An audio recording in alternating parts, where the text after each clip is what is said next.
There's this old idea that you go into the abyss.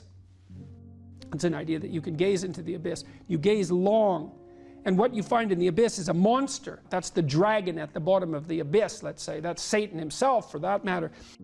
But if you go into that as deeply as you can, what you find is you find your fragmented father in a comatose condition, in a desiccated and separated condition. And then you revivify that. Well, what does that mean? It means something. It means that if you look in the darkness, you find the light. That's one thing it means. And that the light really stands out against the darkness, but that the light is to be found in the darkness. So that's a very interesting thing. That's a quest narrative. But it means more than that. It means something fundamental. So we know, for example, that if you take yourself out of your current state of predictability and safety, and you put yourself in a new situation, you'll learn, right? You'll incorporate new information. So that's a cognitive issue. But that isn't all that happens. What happens is that new genes turn on within you and code for the production of new proteins. And that happens neurologically. New parts of you turn on. And so the idea is that if you can move yourself out into the world and push yourself out against a maximum array of challenges, more and more of you turns on. And then the question would be, well, what would you be if all of you that could be turned on was turned on? And the answer would be, you would be the resurrection of the ancestral father. That's what you would be. What that means is that if you take on the unbearable burden of being voluntarily, then that transforms you into the ancestral father. And that's true. And so that's unbelievably optimistic. It's so interesting because it's dark beyond belief. Well, the world is characterized by suffering and by malevolence of a depth that's virtually beyond comprehension. But if you choose to comprehend that, what you discover in that is the light that destroys the darkness. And that's really something to discover. There isn't a discovery that's more profound than that. That's the search for the Holy Grail or the Philosopher's Stone, all of that.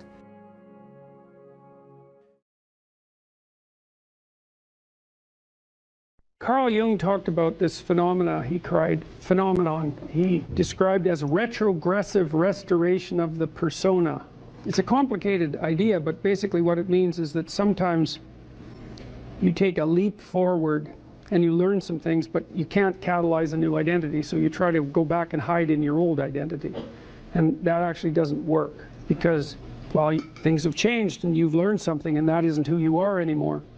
And so it's like you have to cut parts of yourself off in a destructive manner to fit back into the person that you were. Now what happens here is that Pinocchio escapes from this tyrannical situation and undergoes this descent into chaos, but he tries to go back home. He tries to go back to what he was. And he can't do that anymore. His father isn't at home anymore. And so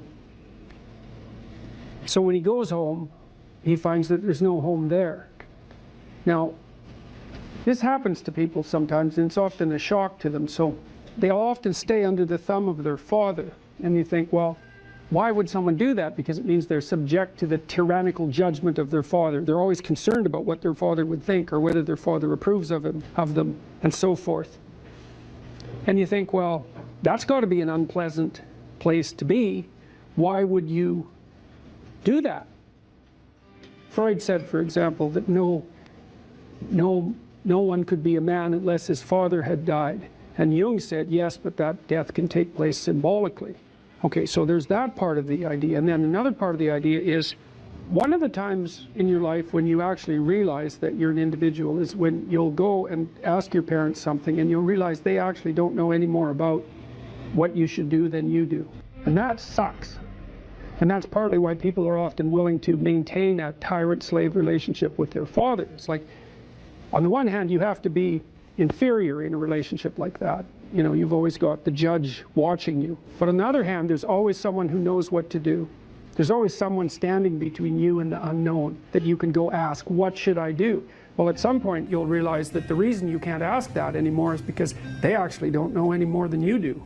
And then that's a pain. Like that is a symbolic death. And that's also when you establish a more individual relationship with your parents. It's at that point that you could conceivably start taking care of them instead of the reverse. And that's a time that should come. but you have to let that image of perfection go, and that exposes you. Well, that's what happens here. You know, Pinocchio goes home and he wants things to be the way they were, and he wants to stay under the careful care of the benevolent father, but that's no longer possible. He's past that point, and that's why the father has disappeared. And so Geppetto has gone off to look for Pinocchio because he also needs his son, but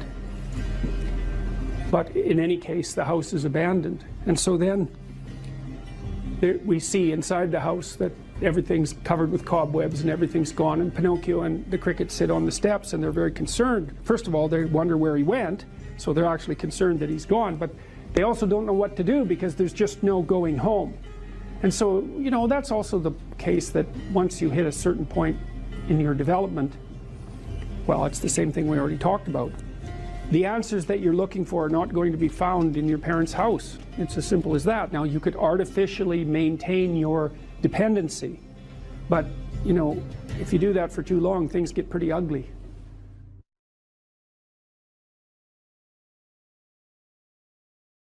It's funny that philosopher Kierkegaard, you don't usually hear a joke that starts like that, by the way.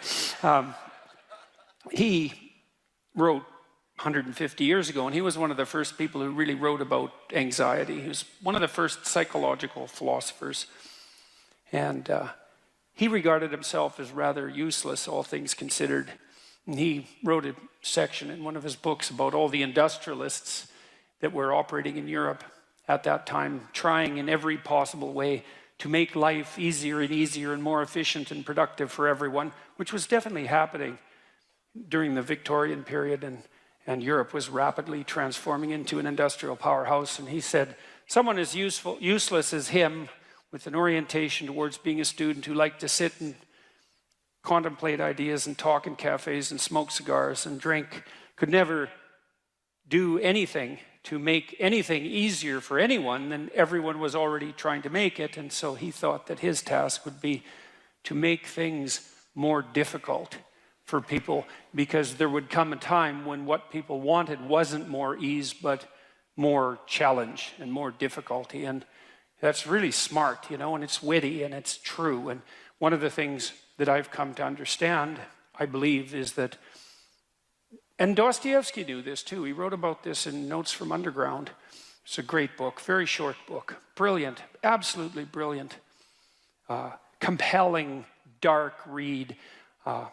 It's the confession of a miserable, resentful, like murderously genocidal bureaucrat who evaluates his own soul, I suppose, and confesses his sins. And it's also a critique of the idea of utopia oriented towards security.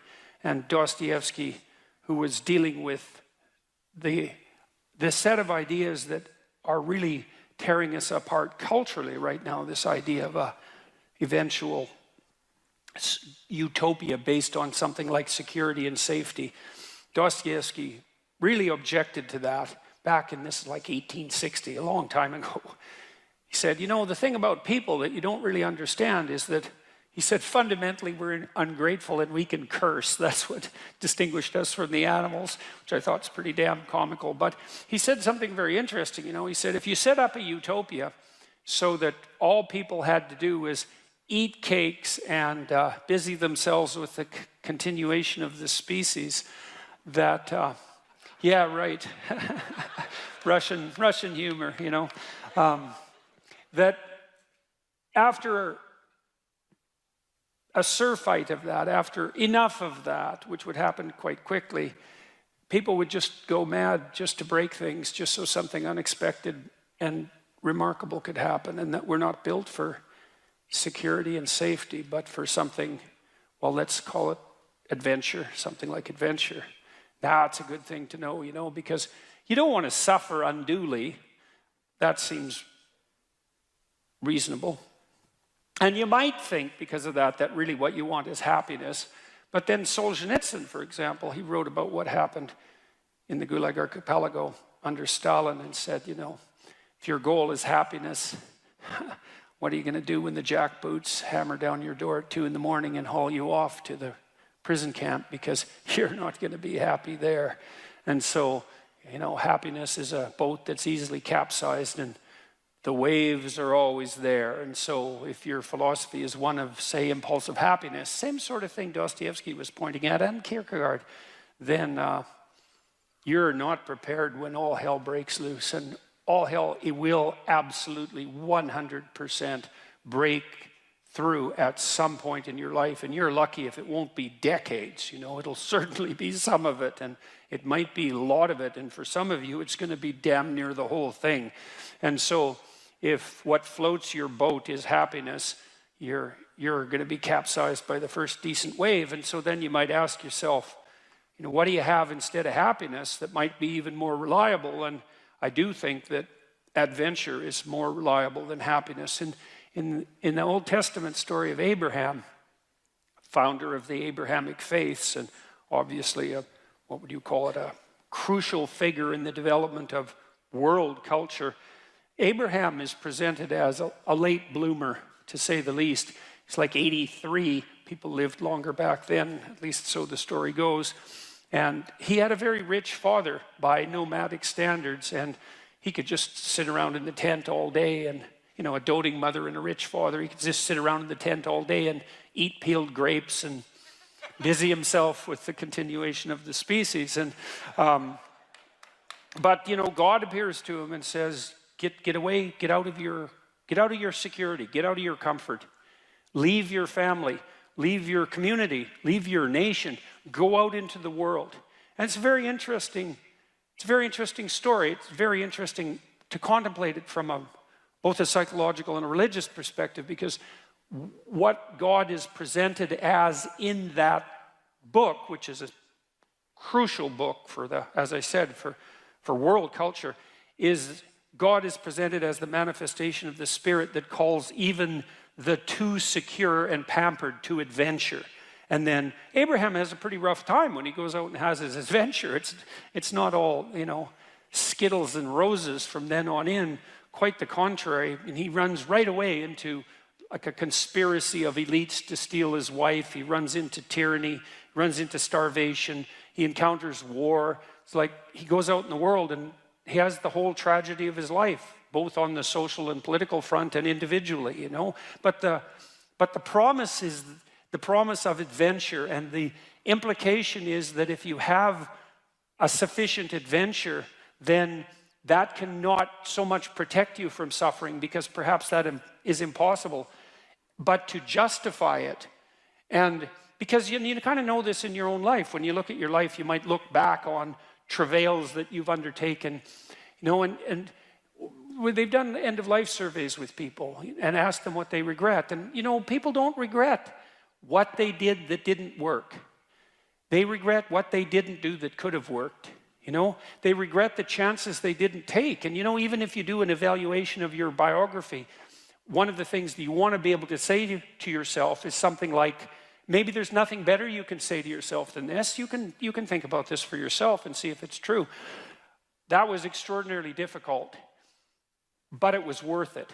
And, you know, it's not like you can have one of those without the other, because you can't imagine that you could have some confidence in what you've managed to accomplish, right? The kind of confidence that would instill you with a certain genuine sense of self-regard despite your fundamental inadequacy.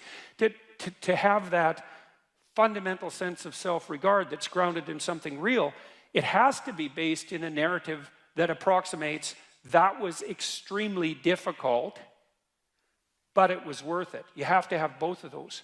And so that's interesting, because one of the questions we always ask ourselves, this is the theodicy question, technically, you see the suffering in the world, you see the suffering of children, you see maybe your own children or your suffering, and you wonder, well, how can reality be constituted so that I can have faith in its essence when there is so much suffering? And one answer to that is something like, well, how much suffering do you want? And you might think, none. It's like, yeah, I don't think so.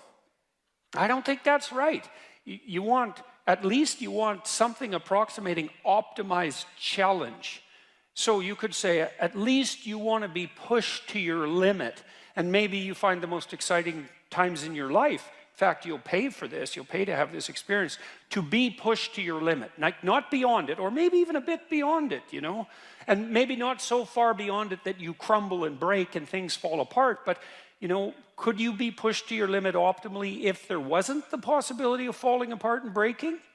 Like, that's an open question. How are you ever going to take something seriously if the consequences aren't actually serious?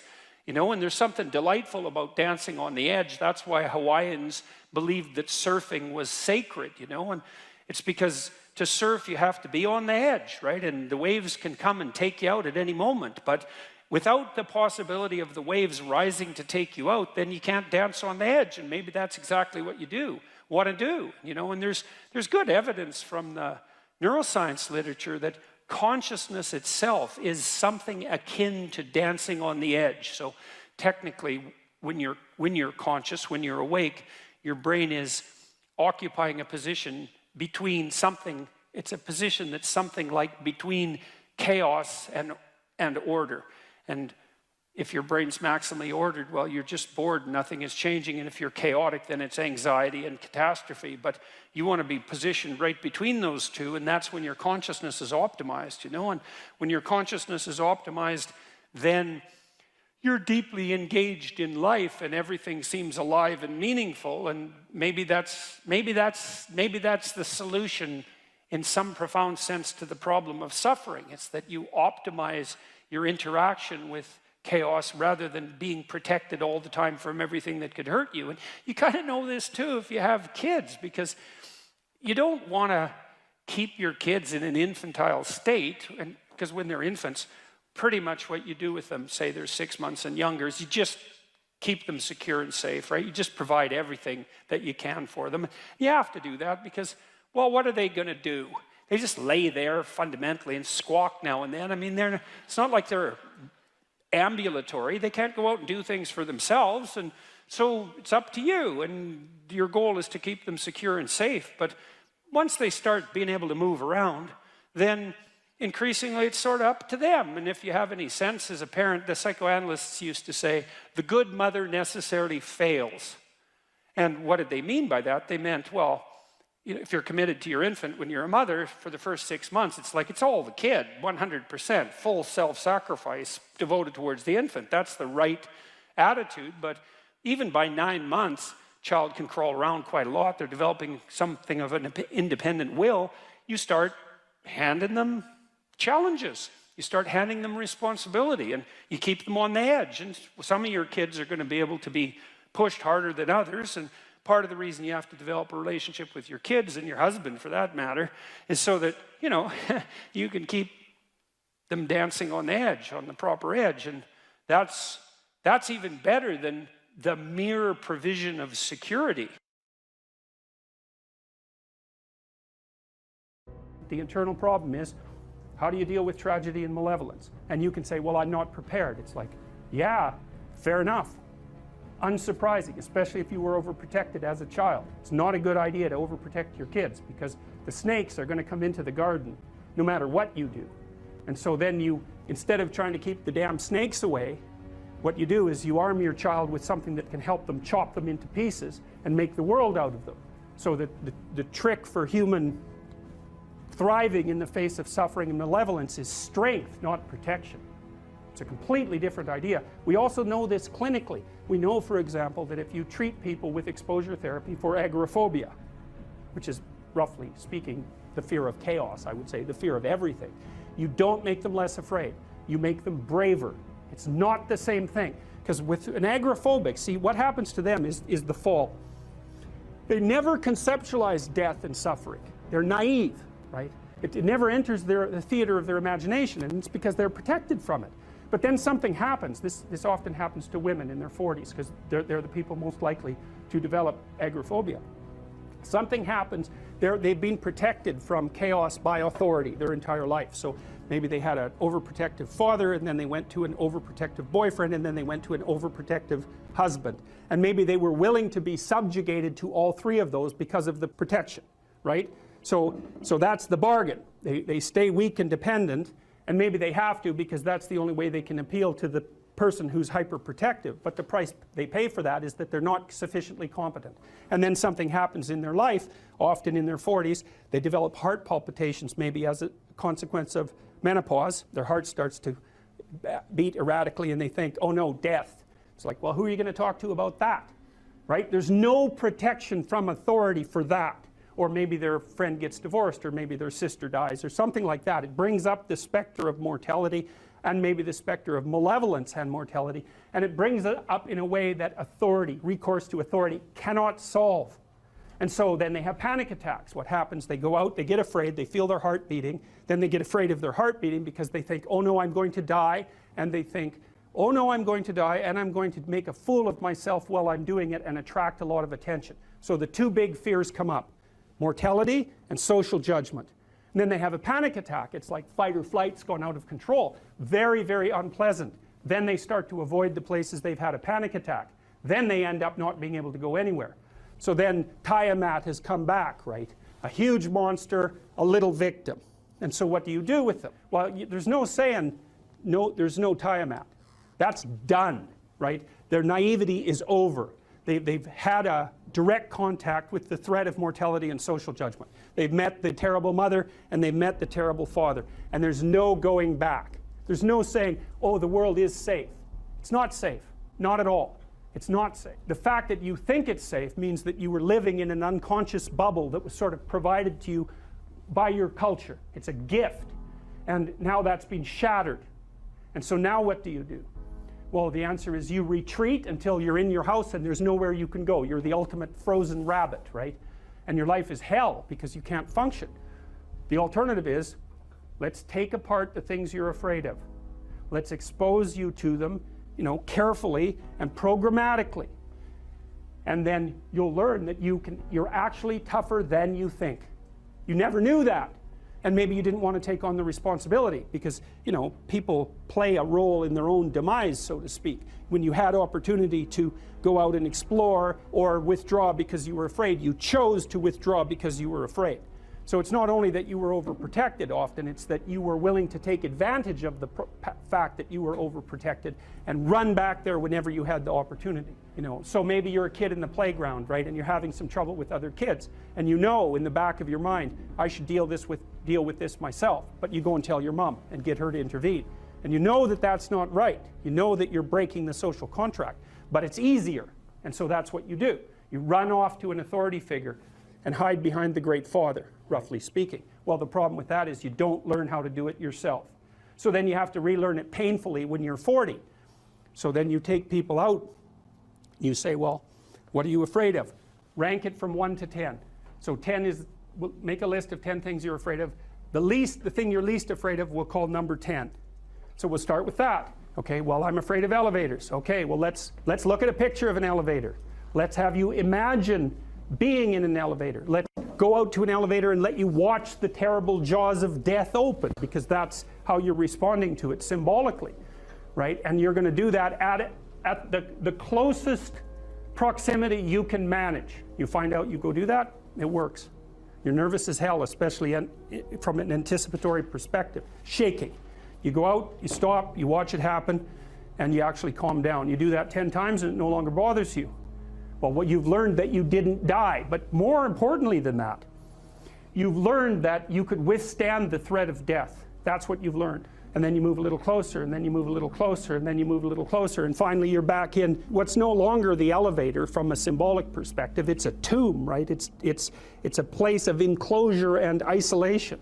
And you learn, turns out I can withstand that. And then you're much more together, much more confident. And that's often one of the things that often happens in situations like that. I've seen this multiple times, is that if you run someone through an exposure training process like that and toughen them up, they'll often start standing up to people around them in a way they never did before, because they wouldn't stand up for themselves before, because they weren't willing to undermine the protection. See, if you're protecting me, I can't bother you, because I can't afford to forsake your protection. So if I'm going to play that game, I'm going to hide behind you, then I can't challenge you. So that's no good, because that's sometimes why people, you see this with guys very frequently, they're still deathly afraid of their father's judgment when they're in their 30s or 40s. It's like, well, why? No, because they still want to believe that there's someone out there that knows. And so they're willing to accept the subjugation because it doesn't force them to challenge the idea that there's someone out there that knows. Because that's the advantage of having your father as a judge, right? Because he knows. Well, what if he doesn't? What if no one knows any better than you?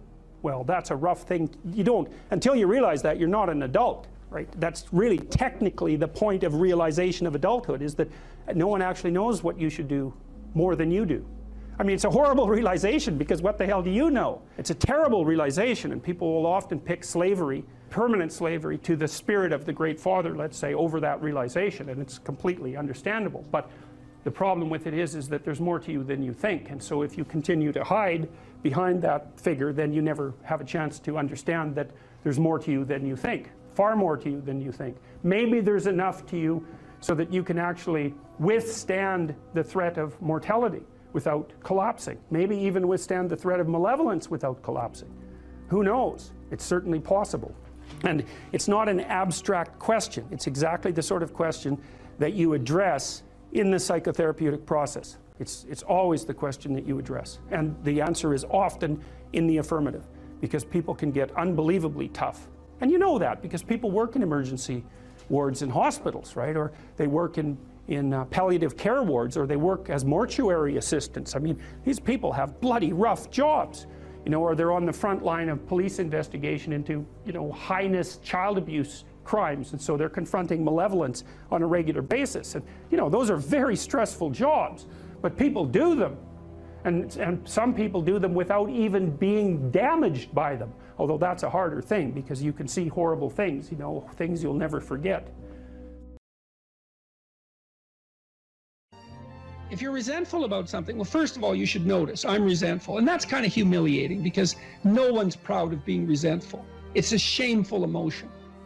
Well, so then why are you resentful? Well, there's only two reasons as far as I've been able to tell. One is that you're allowing yourself to be taken advantage of, or you're being taken advantage of. Sometimes you're not allowing yourself. Sometimes you're a child being abused by their uncle. You're not allowing yourself. You can't do anything about it. You're resentful because you're being taken advantage of, or because you're immature. It's one of those two things. Figure out which it is, and then take the steps necessary to address it. Living a life without resentment is a great goal. People are often resentful if they see that responsibility has been abdicated. Why isn't that person doing their job? It's like, well, hey man, step in at your workplace, in your family. You know, and you think, well, I shouldn't have to do that extra work. Well, you shouldn't be a slave. You shouldn't allow yourself to be tyrannized. But if something bugs you because a responsibility is going unfulfilled, there's a great opportunity for you. And this is something I don't think we teach young people well. And one of the things, you may remember this, that was so striking about the tour was that I made a case fairly consistently that most people find the meaning that sustains them through the vicissitudes of life, not in happiness, but in responsibility. And that would bring everyone to a halt. It would always make the whole theater silent. It's like, oh, I never thought of that connection. Because maybe you want to avoid responsibility, and you can understand why. You can understand why. You hide from it. That is what you encounter if you go out in the world and you think, who the hell wants that? I don't want the responsibility. It's like, well, yes, you do, as it turns out. There's nothing better than responsibility. Now, you know, I say that with some caution. I think that it's hard to say. The responsibility, I've been overwhelmed by my apparent responsibility, but I think it's also kept me alive. And I mean that literally. And so, wait, can you go a little deeper with that? I mean, when you were at your darkest moments in the last 2 years, whatever that might be, was it the feeling there's been many times in the last year where it would have been much easier for me just to be dead. That's constant. So, but no. But is it but no because of something in you, or is it but no because of the people that you would have abdicated that responsibility of the people, or is that ultimately the same thing? Yeah. Well, I do think the two aren't easily distinguishable, but it's definitely that. It's definitely that. You know. And it's one of the chapters, the last chapter, is be grateful in spite of your suffering. You know, You need a meaning to sustain you through suffering. And it is the case that you find that in responsibility. Well, and so it's good advice for anyone who's at work. You're resentful about this and that because people aren't pulling their weight. Pull it. See what happens. You become indispensable instantly. You'll know everything. And maybe that job won't be for you, or maybe that relationship won't be for you, but you'll take your hard-acquired wisdom and go elsewhere and flourish there. So, this kid stopped me. I think I wrote about this in this book. Kid stopped me in a restaurant one day when I was walking in. He said, and he had an undergraduate degree, and he was working as a waiter in a chain steak place. And he stopped me and he said, about 6 months ago, I was watching one of your lectures and I decided to stop being resentful about my job. And he was resentful because he had a university degree and he's working as a waiter. And look, I don't have anything against waiters. It's like a waiter can make your evening, hooray. He said, well, I decided I'd start trying at my job, like really trying as if it was worthwhile.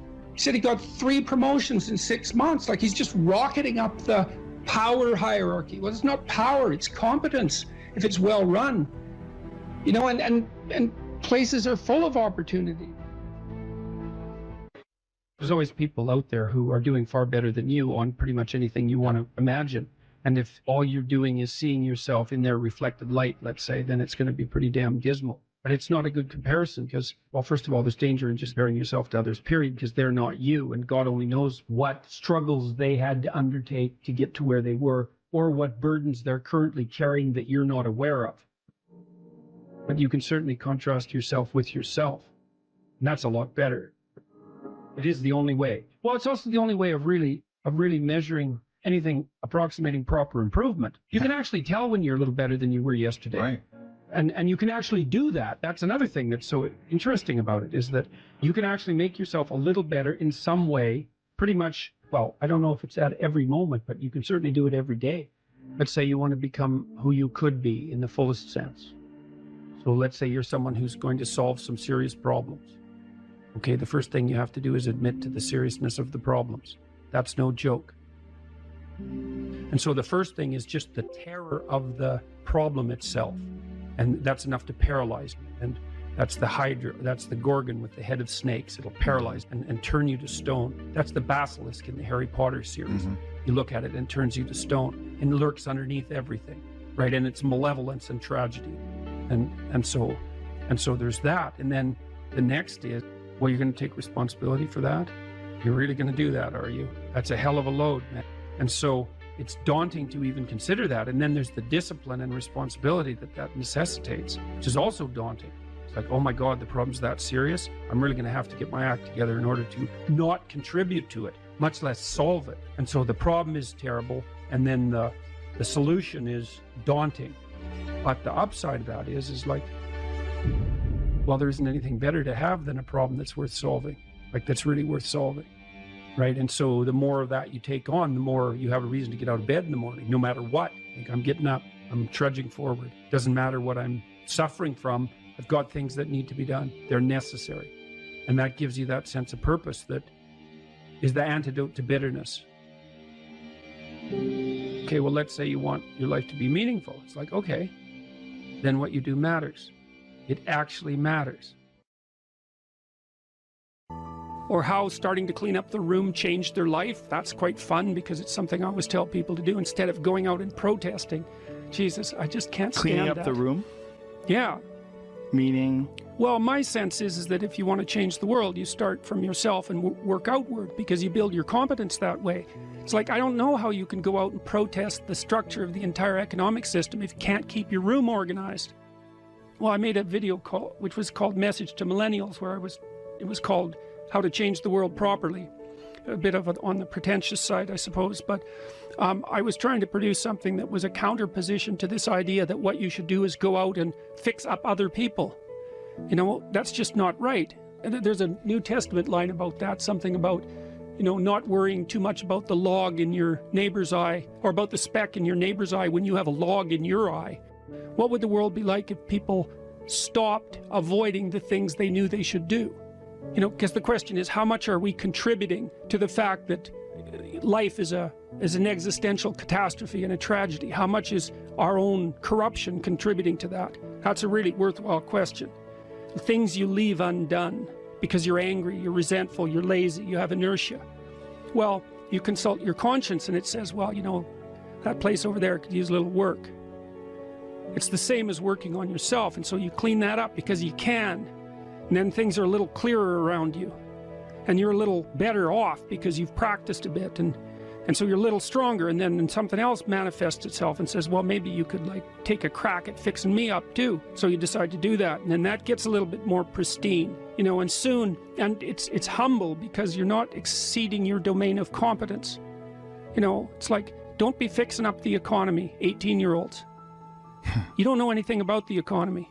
It's a massive, complex machine beyond anyone's understanding, and you mess with it at your peril. So, and can you even clean up your own room? No. Well, you should think about that. You should think about that. Young people always have a reason to be upset and cynical about the current state of affairs. And it's that way forever. And so it's useful, I think, to consider such considerations or such conceptualizations as the patriarchy in that light, because it's an archetypal truth that the social structure is corrupt and incomplete. And what that means is that it's something that you have to contend with every moment in some sense of your life. It's a permanent fact of existence. And to be upset that the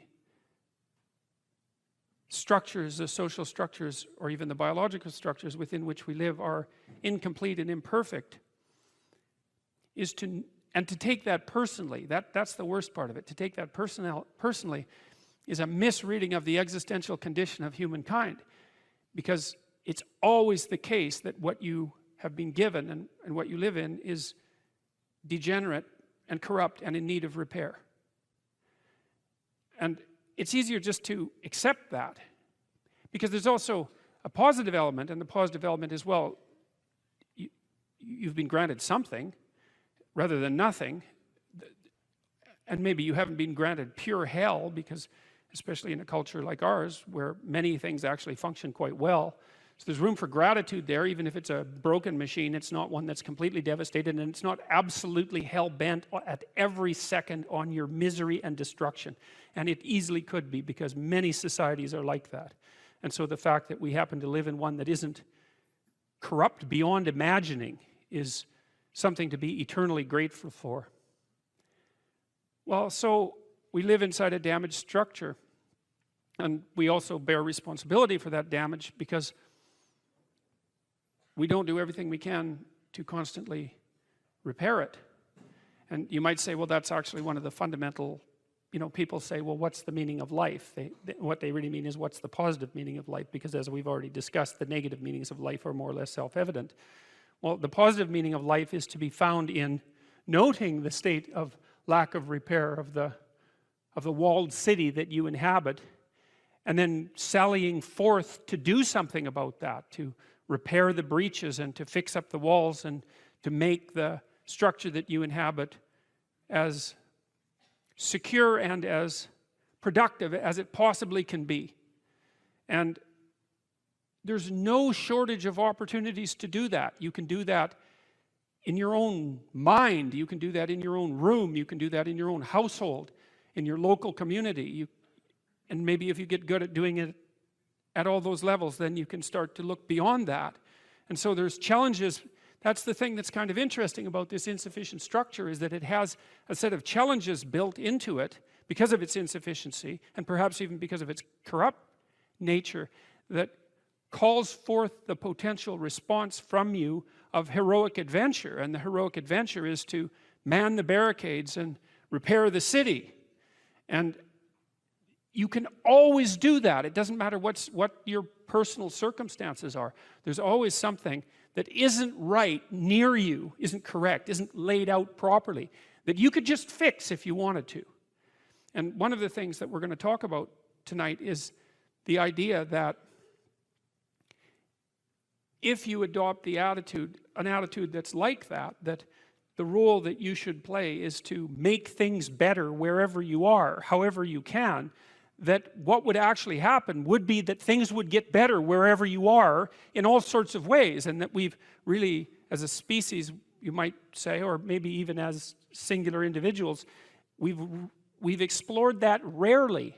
It isn't something that's put forth as a proposition that often, and it's quite surprising to me. And you know, I had an interesting experience the other day. I went to the keg. I go there because I have food allergies, and they're very careful with people who have food allergies. And the waiter took me to the table, and he said that he had been watching my lectures, and that's a very common experience. And he was happy about that, and he said that he'd had 2 promotions at the keg in the last 4 months because he'd been watching my lectures. And like, I really found that an affecting experience, because you know, you might say, well, he's working as a waiter at the keg and there's nothing particularly heroic about that, and I disagree with that, actually, because I don't care where you're located, you can do a hell of a job, and I mean that literally. At whatever job you have, you can take whatever job you have and you can make it a real nice little piece of absolute misery. Or you can act like a civilized human being and notice that no matter where you are, there's a richness and a complexity that's completely inexhaustible right at hand. And then you can take that seriously, and you can say, well, I happen to be a waiter at the keg, and perhaps that's not what I expected, and he's a young guy, and perhaps that isn't where I want to end up, but it's not nothing. It's a rich environment, and I can make it a lot better if I want to. I can get along properly with my coworkers and not gossip behind their back, and I can treat my customers properly, and if an opportunity comes my way, I can take it, and I can see what happens. And so he said that's what he had started doing, and that things were working out much better for him. He was in a much better job than he was 3 months ago, and 3 months, that's nothing, right? I mean, that's a nice trajectory. It's an uphill trajectory, and that's what you want, really. An uphill trajectory is actually even better than being somewhere good, as far as I'm concerned, because one of the things that really makes your life meaningful is the clear realization that you're headed somewhere better than you are now. And then it's even better if you also understand that there's a direct causal relationship between the things that you're doing and the steepness of that incline. And so I get a lot of letters from people like that, and they're most frequently young men, although not always. And they say, well, you know, I've been listening to these lectures, and I decided that I'm going to try to take responsibility for my life, and so I've started to stop doing all the stupid things that I know that are stupid, that I know I shouldn't be doing, and I've started doing some of the things that aren't stupid that I know I should be doing, which seems pretty obvious, really, if you think about it. But obvious though it may be, that isn't necessarily what people do. And then they write and say, you can't believe what difference that makes. And they're thrilled about it. And so I'm thrilled about it when I get letters like that, because I really don't experience anything as better than a letter like that or a message like that, because it's so good to see things that aren't so good replaced by something better. And I really do think it's an open question. I truly believe it's an open question to what degree we could make things better if that's what we actually aimed at doing. You know, in some of the stories that we've covered already, the story of Cain and Abel in particular is really an analysis of that problem, which is so remarkable. It occurs so early in this document. It's such a foundational story. And it basically says, well, there's 2 modes of being in the world, right? There's one where you adopt the responsibility for living properly, for being properly, and you make the sacrifices necessary for doing that, and then everything will flourish properly. And the other one is a pathway of resentment and bitterness and rejection and murder and genocide, and that just seems exactly right to me. And so if the positive path beckons, if you can actually see what it is, if you can lower yourself enough to see what it is. Carl Jung said once that modern people didn't see God because they didn't look low enough. It's a phrase I really, really like, because people denigrate the opportunities that are right in front of them. And there's no reason to do that, because what's right in front of you is the majesty of being. That's what's right in front of you. It's inexhaustibly complex and full of potential, and there's no reason to assume that wherever you happen to be isn't as good a starting place as anywhere else.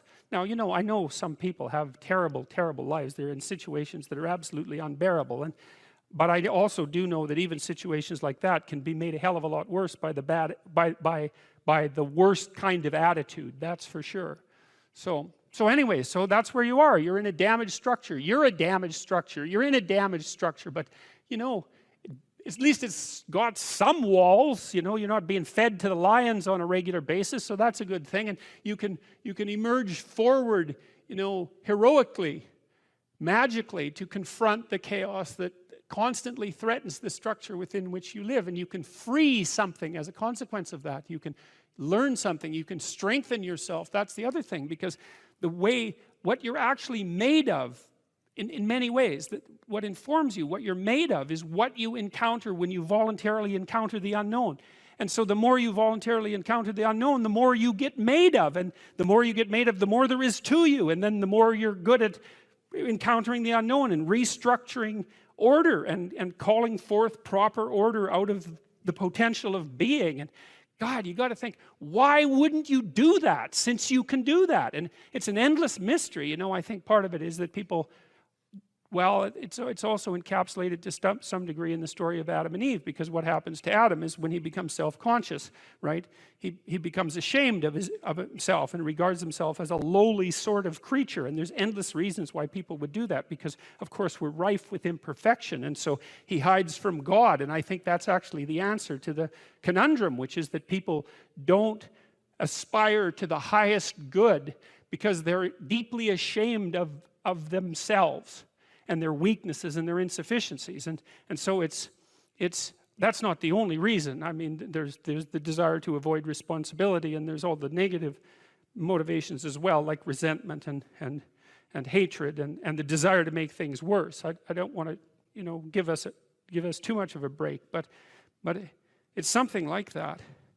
But it's okay to not be in a very good place if what you're trying to do with that not very good place is make it better. And one of the things I really have learned as a clinical psychologist is that you just cannot believe how powerful incremental progress is. You can do the calculations like, it's like compound interest, you know. If you make your life 0.1% better a week, man, in 2 or 3 years, you're in such a better place than you were that it isn't even like the same domain. And if you keep that up for 10 years or 20 years, you know, especially if you're young and you start early, you start to straighten yourself out and fix the things that you can fix. You can transform your lives in ways that are completely unimaginable. And God only knows what the upper limit of that is in terms of human possibility, because we are amazing creatures, you know, when we really get our act together and stop running at 10% of our capacity, you know. So that's what you do. You've got, you know, the fact that things aren't exactly the way they should be at least gives you something to do, you know, and that's maybe something great to do, because there's no shortage of suffering and trouble that besets the world that you could conceivably ameliorate in some way. And the utility and meaning, the utility of that and the intrinsic meaning of that is self-evident.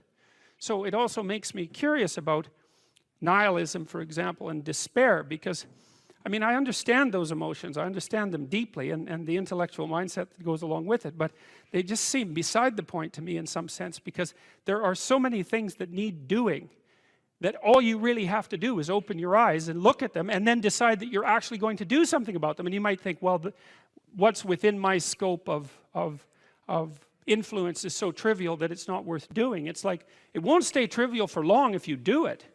Not at all. And I don't think it's trivial to begin with. I don't think that I really don't believe that anything done right is trivial. And my experience in my life has been that anything I actually did paid off. It didn't pay off necessarily in the way that I expected it to pay off. That's a whole different story. But if it was genuine commitment to do something, even if it went sideways and the outcome was really something other than what I expected, the net consequence over time was nothing but good. So every new frontier that can be conquered is an advance forward, and there's no shortage of frontier because we're surrounded by the unknown. We're surrounded by our own ignorance, and we can continually move into that domain, into the domain of chaos, or we can restructure pathological order. And that's the secret to proper being. And so then you encounter chaos that way, you know, and then you can regard yourself as the sort of entity that, despite its insufficiency, has the capability to conquer chaos Despite the danger of that, that's the other thing, because the fact that you're fragile is actually a precondition for your heroism, because if you weren't fragile, then there'd be nothing heroic about doing something difficult, right? Because if you couldn't be hurt or damaged or defeated or end up in failure, then where's the moral courage in the endeavor? It has to be that the fragility is built into the courage. And so it's not a reason not to engage in it at all. In fact, quite the contrary. And so, if you concentrate solely on your career, you can get a long way in your career. And I would say that that's a strategy that a minority of men preferentially do. That's all they do. They work like 70, 80 hours a week. They go flat out on their career. They're staking everything on the small probability of exceptional status in a narrow domain.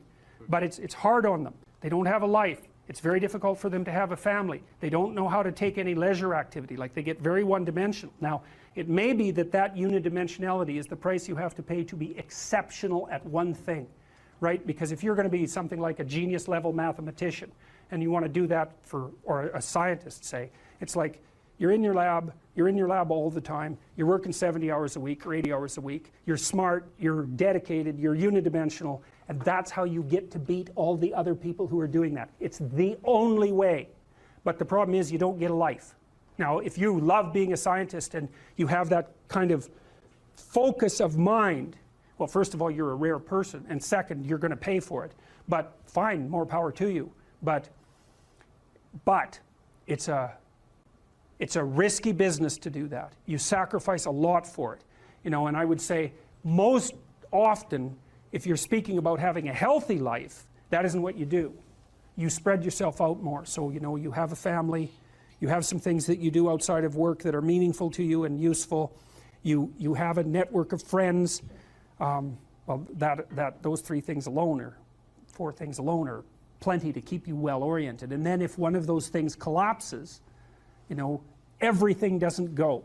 Now, the price you pay for that is the more you strive to optimize that balance, the less likely you are to be fantastically successful at any single one of them. But you might have a very, you know, if you consider your life as a whole, that might be a winning strategy. One of the things Carl Jung said, I really liked this. He thought that men went after perfection and women went after wholeness. There's something different at the top of the value hierarchy. So perfection would be stake it all on one thing and look for radical success. Not that all men do that, because they don't, but we're talking about extremes, at least with regards to the men that do that. The wholeness idea is more like, well,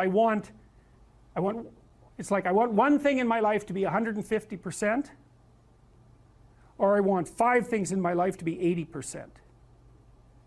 Well, there's a lot more richness in a life where you have 5 things operating at 80%, but you're not operating at any of them at 150%. So, and I really believe this because I've watched men and women go through their careers now for a long period of time, and one of the things that, there's lots of things that produce this, but one of the things that I've noticed is that mostly women in their 30s bail out of unidimensional careers. They won't do them. They won't put in the 80 hours a week that they would have to put in order to dominate that particular area. And it isn't, the reason that they won't do it is because they decide it's not worth it. And no wonder, because why would that be worth it? You have to ask yourself that. It's like, well, you want to be an outstanding scientist. It's like, okay, really, that's what you want, because that means that's what you do. Because you're competing with other people, you know, they're smart, they're hardworking, and if you want to be at the top, you have to be smarter and work harder than any of them. And working hard means working long hours. I mean, it also means working diligently, but in the final analysis, it's also an additive issue. If I'm smart and hardworking and I can crank out for 70 hours a week, and you do it for 30, it's like, in 2 years, I'm so far ahead of you, you will never, ever catch up. So, anyways. And I think partly, maybe part of the reason too that women are oriented that way more than men, I think there's 2 reasons. One is socioeconomic status does not make women more attractive on the mating market, but it does make men more attractive. And the second is women's time frame is compressed, right? Because guys can always say, well, I'll have kids later, and they can say that till they're like 80. Whereas women, it's like, no way, man, you got to get it together by the time you're, let's say 40, but really probably by 35, but definitely by 40, because otherwise it ain't happening. And that's bloody dreadful. One of the common routes to extreme unhappiness is to want children and not have them. I wouldn't recommend that. You know, you see couples who are in their 30s. 1 couple in 3 over the age of 30 has fertility problems. That's defined as inability to conceive after 1 year of trying. 1 in 3.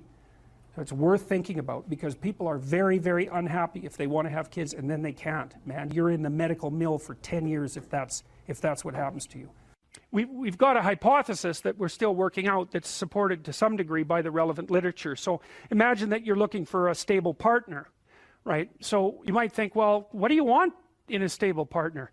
And at least in principle, one of the things you don't want is too much mismatch between you and that person on the 5 fundamental dimensions. So for example, if you're really extroverted and you have a really introverted partner, you're going to engage in continual conflict about how much social activity the two of you should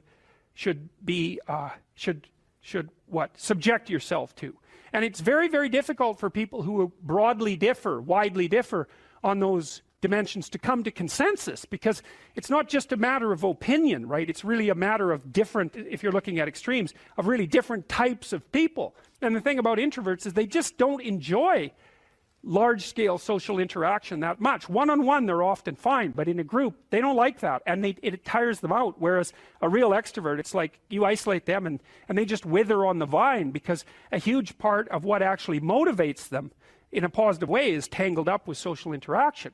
And so if you're an agreeable person and you have a particularly disagreeable partner, you're also going to run into problems, because the agreeable person will say whatever you want whenever, and the disagreeable person will say, well, I'd like to know what the hell you want for a change, and be much more harsh and much more demanding in the situation. And the agreeable person is going to find the disagreeable person harsh and unpleasant, and the disagreeable person is going to find the agreeable person wishy-washy and unable to stand up for themselves. And again, that's actually one of the primary sources of tension between men and women, because women tend to be higher in agreeableness than men. It's about half a standard deviation, which is quite a large difference by psychological standards. And so what that means, I probably haven't got the statistic quite right. If you have a group of men and women and you pick out random pairs, the woman is going to be more agreeable than the man 60% of the time. So that's not an overwhelming proportion,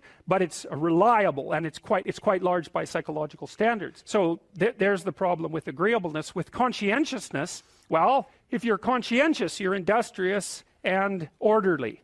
And orderly people seem to be sensitive to disgust, which is something we'll talk about in detail later. We've had a hard time specifying exactly what makes industrious people industrious, because it's hard to come up with an animal model for that sort of thing, and there's no theoretical model. But our latest idea is that, it's not my idea, it's actually the idea of my graduate student, Christine Brophy, is that industrious people find it unpleasant and unsettling to not be doing something. So it isn't so much that yeah, well, we're not animals in a zoo. Like we're not camels in a zoo. We're not herbivores, you know. And just because we have enough straw doesn't mean we're going to lose our unbelievable capacity for destructive creation. And we don't know how to harness that, you know. And I've been trying, I suppose, in some sense, to meet that desire for a call to adventure with what I'm writing and with my lectures, and to use responsibility in this moral domain as a battle that's of sufficient intensity to engage young people in particular property. It's like, get yourself together, see how difficult that is, see what you can do, put yourself together, stop doing the things you know to be wrong, and see what happens. Put yourself together. And there's been an unbelievable response to that. And I think it's harmless in some sense, or as harmless as such things can be, because it is focused. It's like, change you. Leave the other people alone. Or if you want to change them, maybe you can do it through example. You know, but they're not the problem. You have enough problems with yourself. It's like, well, what are you complaining about? You've got enough to eat. It's like, fair enough, you know, who wants to starve, right? And so it's even hard to fight against. Well, I should be grateful for that. And yes, you should. but it's not enough. And you think about where we came from, our ancestors, what they struggled against, and from the time we were, from our animal forebears all the way up to where we are now, whatever we're made for, it's not Twinkies and TV.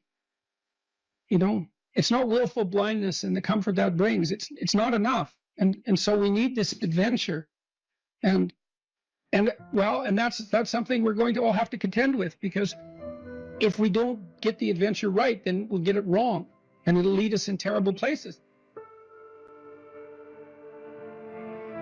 One of the things I've said that people have repeated many times, and that it's in memes, and you can buy it on, merchandise items and that sort of thing. A good man is a very dangerous man who has himself under control. And no one ever says that. So you say to young men, look, like, your job is to be as dangerous as you possibly can be in every possible direction, and to control that, right? Not to be harmless and slothful and contemptible even in your own eyes. And that way you get the power of the shadow.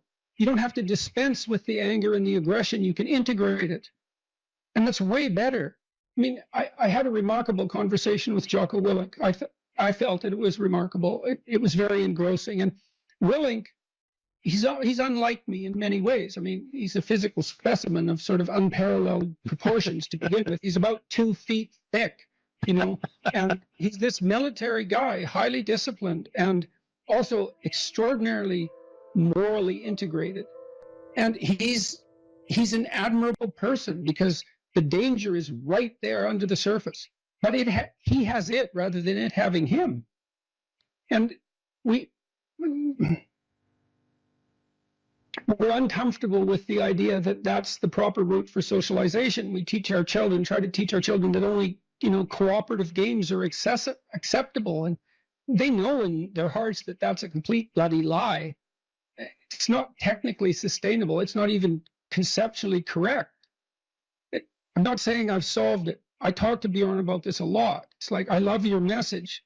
Wouldn't it be wonderful to eradicate absolute poverty? And he does this great job technically of rank ordering global concerns, doing a cost-benefit analysis that's methodologically rigorous, and saying, look, we can devote money here. We'll get a 20-to-1 return, mostly in child nutrition, as it turns out. Couldn't we do an immense amount of good with targeted spending? And the answer is clearly yes. We could eradicate child poverty in the next 15 years. We probably will. We could do great things, but we don't know how to sell it. And that's a huge problem. I've never had more of a response from a crowd than when I draw a relationship between responsibility and meaning. Without fail, that brings the crowd to silence. And it's because that connection hasn't been made explicit sufficiently, I would say, is that we find meaning in responsibility. And there is a messianic call that's embedded in this. And you can translate that into get yourself together, see what you could become. And, much of Beyond Order is exactly that. It's push your limits, move beyond yourself, discipline yourself, but move beyond that discipline. Don't let that order constrain who you could be, because it's not a high enough order yet. And I would say, it looks like that is attractive to young people, and perhaps specifically to young men, but not only to young men, and not only to the young. So, well, that's a problem that we have to address is, we are doing a lot of things right, but it's not romantic enough. The clinical experience and my lecturing experience has been unbelievably positive in the main. And the clinical experience was positive because I was always on the side of the part of the person that was oriented towards their own health and improvement. That was part of our contractual pact. I'd often make that explicit. It's like, I'm not here for unconditional positive regard. I'm on the side of the part of you that wants everything to be better, and we're going to discover where that is, and we're going to work to facilitate it. And people loved that, and it was so gratifying to engage in that work. It was constantly positive. I worked with a huge variety of people, from people who had nothing, no gifts, and were just off the edges of the world, to people who were unbelievably talented and gifted, the whole gamut. And that was absolutely wonderful to see that range of people.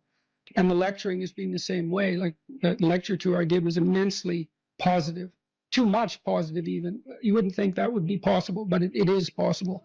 And I'm very positively oriented towards human beings in the main, despite, I think we're great, flawed and terribly, but no wonder. No wonder. I mean, the burden we bear is absolutely, it's absurd. The existentialists made much of that. We have an absurd existence. We're aware of our own mortality. God, and we're animals. We're aware of our own mortality. What a burden. And yet here we are. And much of the time we're not corrupt and horrible. It's a miracle. So, you know, it's a word of encouragement. And that's what people are responding so positively to in a time where everyone is told this story that, you know, human activity is all a struggle for power, and that we're fundamentally a destructive force, and that we should rein ourselves in. And I'm not selling that message. It's a word of encouragement. You could be more than you are, and wouldn't that be great for everyone, including you? Agreeableness is a very difficult personality dimension to understand, I think, partly because it's difficult to dissociate from neuroticism and as well from extroversion. Because agreeable people like you, and so that kind of sounds like extroversion, and disagreeable people sound like they're hard to get along with, and they sort of are, but people who are high in neuroticism are hard to get along with too, and they tend to be volatile and irritable. And so most of the time, if you're engaged in a contentious issue with someone and emotions flare, it usually has more to do with trait neuroticism than with disagreeableness per se. So what I'm going to do is try to describe to you what the agreeable trait is on both of its dimensions, and also to lay out the pros and cons of existence on that normal distribution, trait normal distribution, at more or less every point. Because I think, the way I look at it anyways, is that of all the traits, agreeableness is the one that seems to come with the most marked positive and negative aspects, features, let's say, so we don't confuse it with aspects, the most positive and negative features at each point on the distribution. It's a very complex, seems to be a very, very complex dimension. So I'll read you some of the questions from the Big 5 aspect scale, and that'll give you kind of an initial rule of thumb estimate about whether or not you're agreeable or disagreeable. And so here are some of the questions. Imagine that you're answering these for yourself on a scale from 1 to 5, strongly disagree to strongly agree. So the first question is, am not interested in other people's problems. So if you are interested in other people's problems, that tilts you towards agreeableness, and I believe that's agreeableness is divided into compassion and politeness, which also sound like very positive things, right? Because everyone wants to be compassionate and everyone wants to be polite, and so you might say, well, is that a virtue? Are those virtues, with the other end being actually negative, to be not compassionate, not polite? It's certainly worded that way, and that's actually a mistake, because we know that these traits are normally distributed, roughly speaking, right? And that means that there has to be positive and negative features at every single position on the distribution. And so to make the presupposition, for example, that being extroverted is being better than being introverted, or that being emotionally stable is necessarily better than being neurotic, is to make a confusion of moral obligation with trait position. You have to assume that there's advantages and disadvantages all the way along, or the distribution wouldn't have set itself up that way, especially because these seem to be biologically instantiated traits. So anyways, if you're interested in other people's problems, they like to unburden themselves to you, you care about it. That's a mark of compassion. If you're more or less indifferent to other people's stupid problems and you wish they just get on with it, then you're less compassionate, you're harsher and more, well, at the extreme, more callous. Let's see. Respect authority. That's politeness. That's part of agreeableness. Rarely, let's see.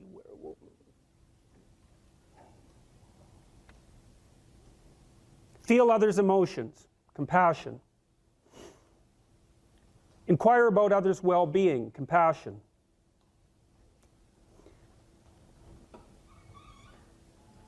Can't be bothered with others' needs. Take advantage of others. That's disagreeable, obviously. Sympathize with others' feelings. Avoid imposing my will on others. Wait for others to lead the way. Okay, I think all of those were associated with trait agreeableness or disagreeableness. So let's think about this for a minute. So I'm going to tell you how I conceptualize agreeableness. The first thing you want to know is that women are more agreeable than men, about half a standard deviation. And that's approximately enough so that if you took a random male and a random female out of the population and you tried to guess who was more agreeable and you guessed the female, you'd be right about 60% of the time. So, but what's interesting about that, and this is something also to keep in mind, is about normal distributions, you know. So imagine you have a normal distribution so that most people are in the middle, and then you have another normal distribution, male and female, and mostly they overlap. But you see out here and out here, they don't overlap at all. And so even though on average men and women aren't that much different in terms of their levels of agreeableness by the group, if you go out and you look at the extremes, they're very different. So all of the most agreeable people are women, and all of the most disagreeable people are men. And the thing is, the extremes are often what matter rather than what's in the middle. And so one of the ways that's reflected in society, by the way, is there's way more men in prison. And the best personality predictor of being imprisoned is to be low in agreeableness. It makes you callous. Now you might think, well, what's the opposite of compassion and politeness? And the answer to that is, I think it's best sort of conceptualized as a trading game. So let's say that we're going to play repeated trading games. And if you're very agreeable, then you're going to bargain harder on my behalf than you're going to bargain on your own behalf. Whereas if you're very disagreeable, you're going to do the reverse. You're going to think, I'm in this trading game for me, and you're going to take care of your own interests. Where an agreeable person is going to say, no, at best this is, at worst this has to be 50-50, but I'd like to help you every way I can. Okay, now so you kind of understand that. Now the advantage to being agreeable then is that you're good in teams and you're very much likely to give other people credit. The downside of being agreeable is that you're not very good at putting forward your own interests. And so one of the things that predicts salary across time, for example, is agreeableness, and it predicts it negatively. And so it's part of the reason why women get paid less than men. And this is something for the women in the class to really listen to.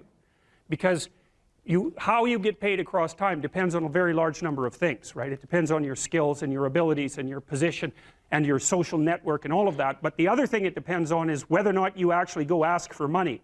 Or maybe that you don't even ask. Because actually you don't ask for money. You tell people that you need to be paid more or something they don't like will happen. And I don't mean as a threat.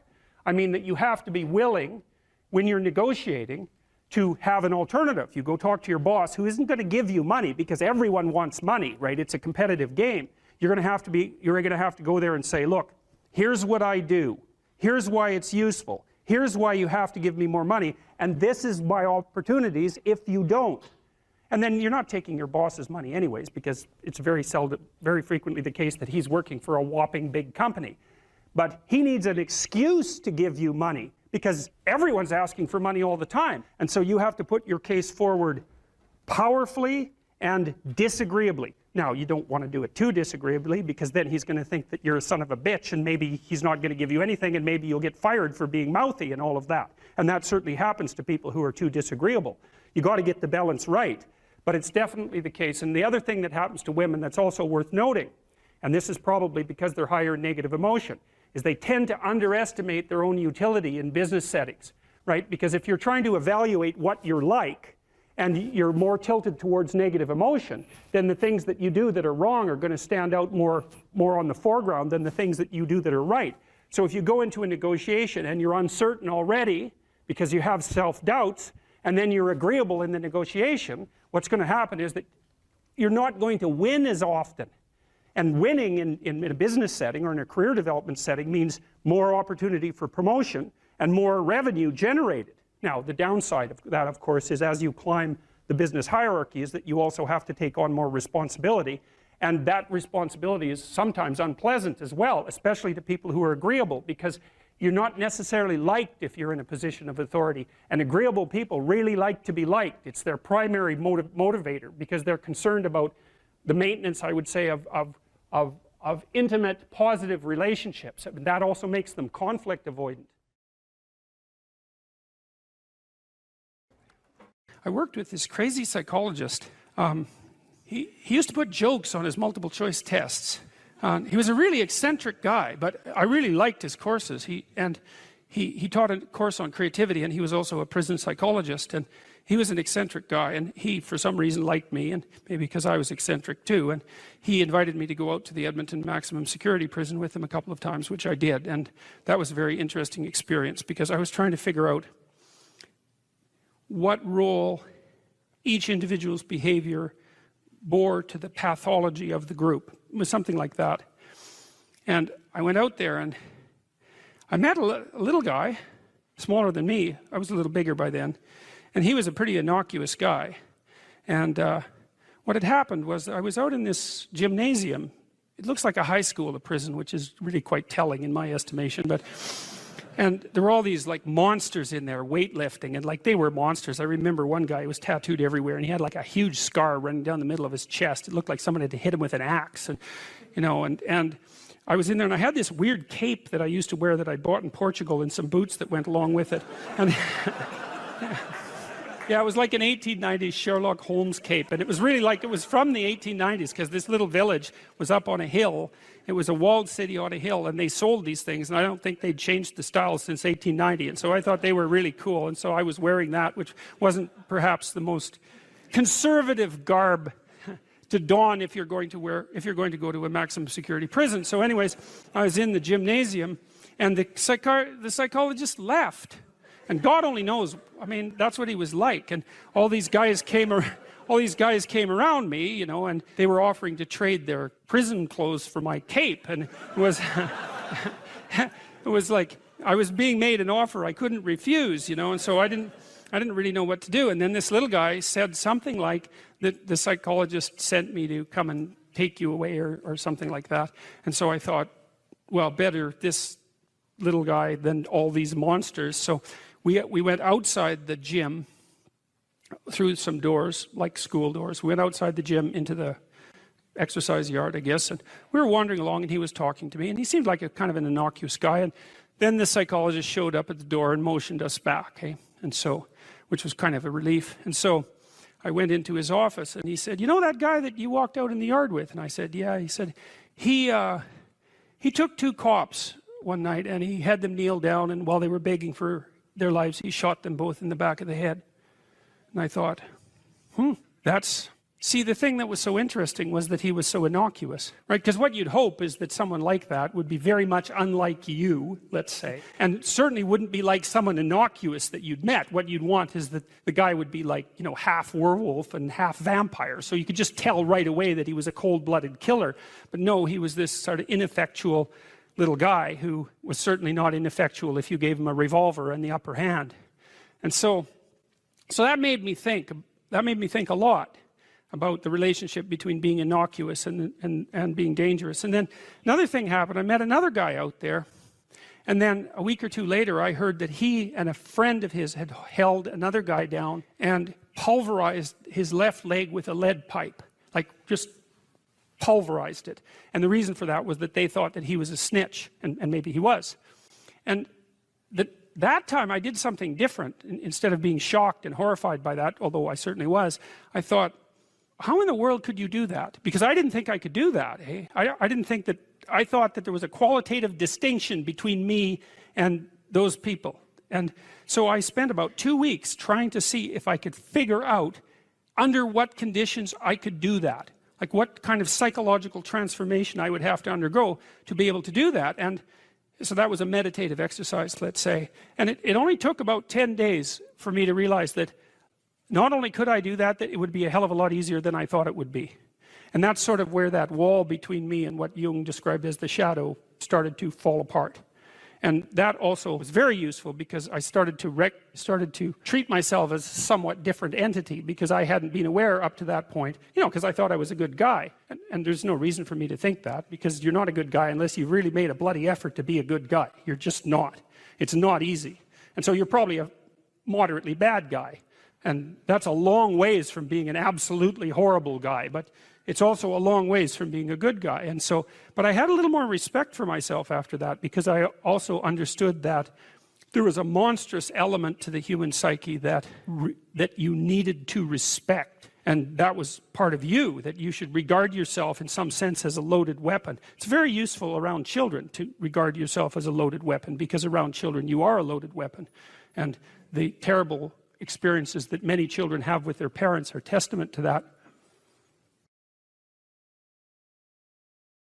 The Greeks had the maxim, know thyself. How do we come to know ourselves in terms of our personalities and, more importantly, potential? Well, one of the first ways to come to know yourself is to understand that you don't. You know, you can learn to kind of watch yourself like you're watching a stranger. You have to adopt a position. It's a position of radical humility, I would say. Humility in two senses. So one sense would be the humility of recognizing your ignorance. So you have to understand that you don't know who you are. That's not easy to understand, because you think you know, but then, you know, you remember you can't control yourself very well. You're not very disciplined. You're full of flaws.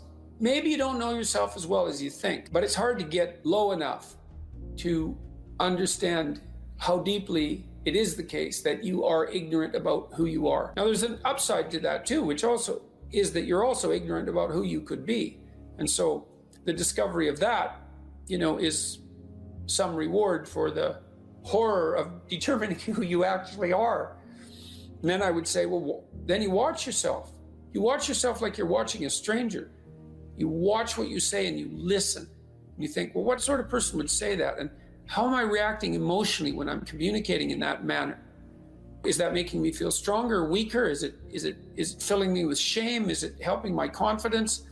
Am I laying out a lie? Am I deceiving myself and other people? Am I adopting this personality at parties that is designed to impress and to amuse, and it comes across as nothing but self-centered narcissism? What are my dark fantasies? What are my aggressive fantasies? What is it that I'm willing to do? What am I interested in so that I'll spontaneously pursue it? What do I procrastinate about and why? What am I unwilling to do? What do I think is good? What do I congratulate myself for accomplishing? And what do I berate myself for failing to confront and to implement? Those are all incredibly complicated questions, and you don't know the answers to them. So that's a start. And then in terms of potential, well, you'll discover a little bit more about your potential as you discover who you are, especially the darker parts of yourself, because then you discover your potential for mayhem. There's some real utility in that. It's actually something that strengthens you, because the first thing that a realization like that can in fact produce is the ambition to incorporate that dangerousness into a higher order personality. And that can make you implacable. That can make you someone who can say no when you need to say no. You know, that can make you someone who won't avoid necessary conflict. And so that's unbelievably useful. And so that's one of the potentials that you might discover. The other thing you do to discover your potential is to, well, you challenge yourself. You know, it's like Rule 4 in my book, 12 Rules for Life, is compare yourself to who you were yesterday and not to who someone else is today. And that's kind of a good way to start this. It's like, well, take a bit of a look at yourself and think about what's not so good that you could improve, that you should improve by your own standards, and that you would improve, you know, and set yourself a little goal. You know, maybe you're not studying at all at your university, or maybe you're at work and you've got this stack of paper there, you know, and you haven't looked at that damn stack for like a month, and you know that you should be, and you're bothering yourself at night because you're avoiding that. You think, well, I've avoided that stack of paper completely for 1 month. I'm quite a coward when it comes to whatever snakes might be hidden in that stack of paper. How about tomorrow I just like put that stack of paper in front of me on my desk and I glance through it for 15 seconds. See if I can do that. It's like, well, you set yourself a goal of improvement. You know, it's a humble goal, because really, are you such a coward that the best that you can bloody well manage after a month of avoidance is 15 seconds of exposure to a stack of paper? You know, it could easily be. You've been avoiding it. You're obviously afraid of it. And so the situation could be that dismal and dire. And you might think, well, geez, it's no balm to my ego. It's not fostering the strength of my ego to recognize in myself someone who could only withstand 15 seconds of exposure to that thing I'm afraid of. And so that's a form of humility too. It's like, there's things you could do to improve, and you know what they are. And there's small steps that you could take, that you might take, that would put you in that direction. And then the question is, are you big enough to take those small steps? You know, are you capable of grappling with the fact that you're fundamentally flawed to the point where you have to break things down into almost childlike steps in order to manage them? And the answer to that is, yeah, you are. And that's the lot of, I don't know if it's the lot of everyone. Most people have things they avoid, you know, and they're afraid of. So I would say to some degree, it's the lot of everyone. People vary in the degree to which they've conquered that. And you do meet people from time to time who are extraordinarily disciplined. But most of the time they've got disciplined in exactly this manner. It's through slow incremental improvement. And then you challenge yourself. It's like, well, could I do this? That would be better. Then you find out, and then you think, well, is there something slightly larger and more challenging that I could do that would be better? And you try it and you find out. And as you try it and you find out, generally you get better at it, and you can take on larger and larger challenges. You know, you take responsibility for yourself. That's part of standing up straight with your shoulders back. It's like, take on the world, man, but only at the level that you can manage. You know, when you're ignorant and biased and deeply flawed and immature, it's where everyone starts. You don't want to bite off more than you can chew, but it doesn't mean that you can't wrestle with part of reality. You know, some part that's small enough so that you have a good shot at victory. And to put yourself together, this first steps towards that is to allow yourself to be a fool, right? It's because you don't know what you're doing. You have to admit that. And there's going to be a loss of ego or destruction of ego, arrogant ego that necessarily accompanies that. But you need the loss of that arrogant ego, because it's precisely what's interfering with your movement forward. You know, it's part of the adversarial process, mythologically speaking, that stops moral progress. You're too proud of who you think you are to notice what you're like so that you could change properly. You don't want to sacrifice that part of yourself. It's probably associated with some delusion that helps you maintain a positive, although very fragile self-image, you know, in the absence of genuine effort. It's not to be recommended. You know yourself by watching and paying attention. It's watching like you're a snake. A snake watches like cold-bloodedly, with no emotional reaction, just to see what's there. It doesn't allow, symbolically speaking, doesn't allow what is wanted or desired to interfere with what is observed. So you watch yourself like that, as if you don't know who you are. Well, that's the beginning. And then you challenge yourself continually to see how far past yesterday you can push today and tomorrow, and to continually experiment with expanding the domains not only of your competence, but of your ability to increase that competence. And the upper limit to that is proportional to the moral effort that you put into it. The more that's guided by the highest of all possible visions, right? The alliance with the highest of all possible conceivable good. And the more it's accompanied by truth in speech and action, the more you will develop your potential. And you also, I suppose, have to be willing to undertake that as an adventure, because it's a hell of a thing to bear that kind of responsibility. It takes a person out of the ordinary. It takes them out of themselves. And there's an alienation and an isolation that goes along with that, and a great sorrow, all of that together. But there's deep meaning to be had in it, and there isn't anything better that you can do. So that's the answer to that question.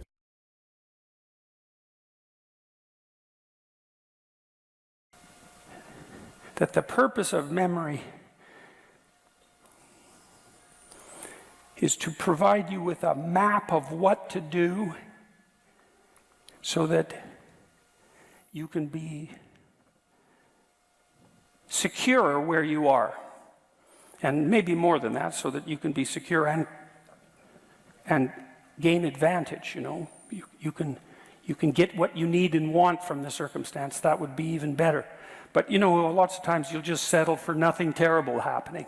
If you can add some additional gain to that, so much the better. You know, maybe you learn that nothing happens to you in the playground that's upsetting, or maybe you learn that it's a great place to make friends, and that's even better. And then part of exploring the playground would be going out to make friends, and hopefully your mother, in some sense, is somewhat hands-off about that so that you can bang yourself up against the world a bit and learn what you need to learn about how to negotiate friendships. Now, let's go back to this guy who's having the murderous fantasies. Now, he's humiliated in high school. So you ask yourself, why? Well, there's a pretty good literature on bullying, and generally, bullies poke at all sorts of people, and they start with little pokes, and if they can get a response that's gratifying to their desire to shame, then they'll keep attacking. But they start off small, and not everybody gets bullied.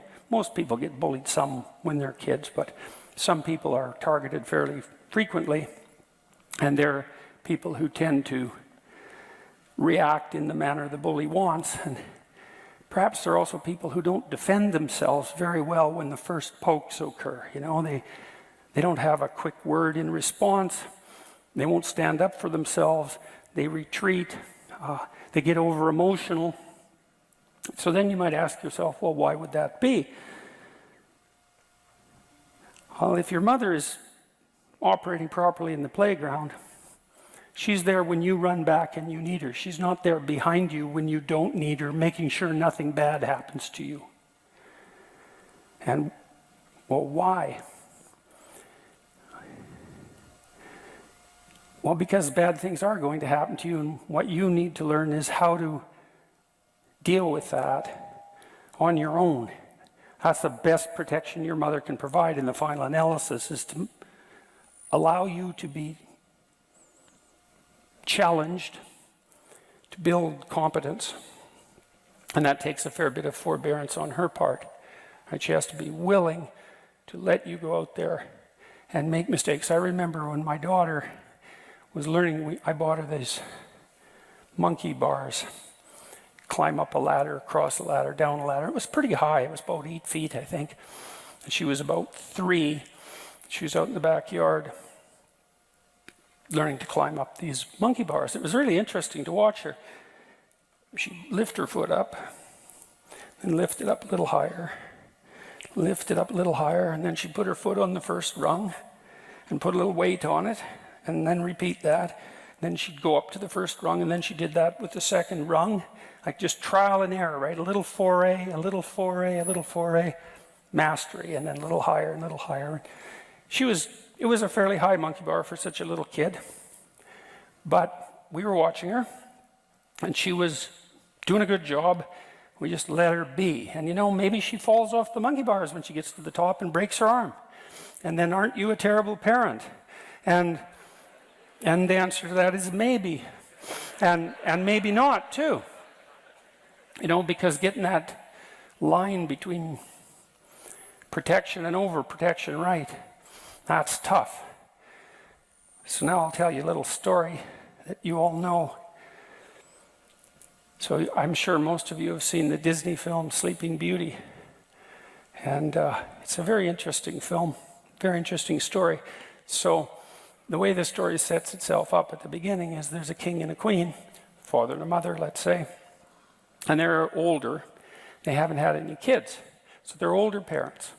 And they really want a child because they're older parents and they haven't been able to have any kids. And so finally they have a daughter. They call her Aurora. And they're pretty thrilled about it, and the whole kingdom has a celebration, and it's christening day, and they invite everyone in the kingdom to come, except Maleficent, which is an interesting word because she's an evil queen, but Maleficent means malevolent, right? She's not only that she's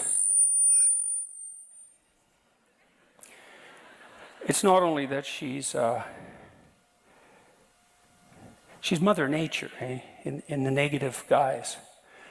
She's the tragedy of life. That's another way of thinking about it. But she's also malevolent. So she's also betrayal and catastrophe and cruelty.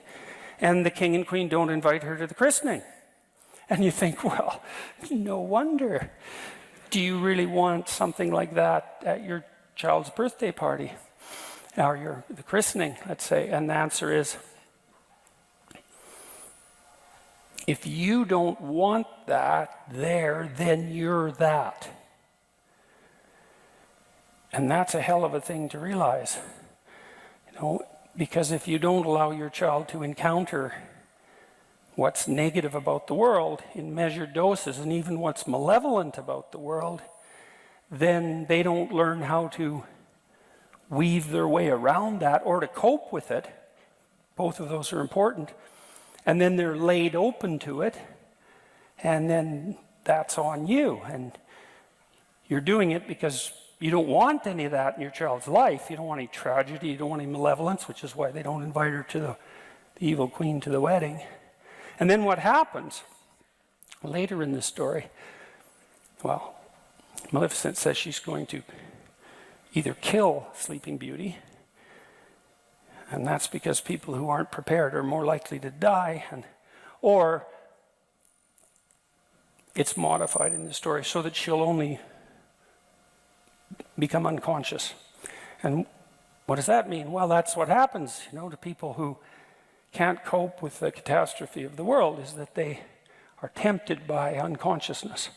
Maybe they want to sleep all the time, they want to avoid, they're afraid to confront anything.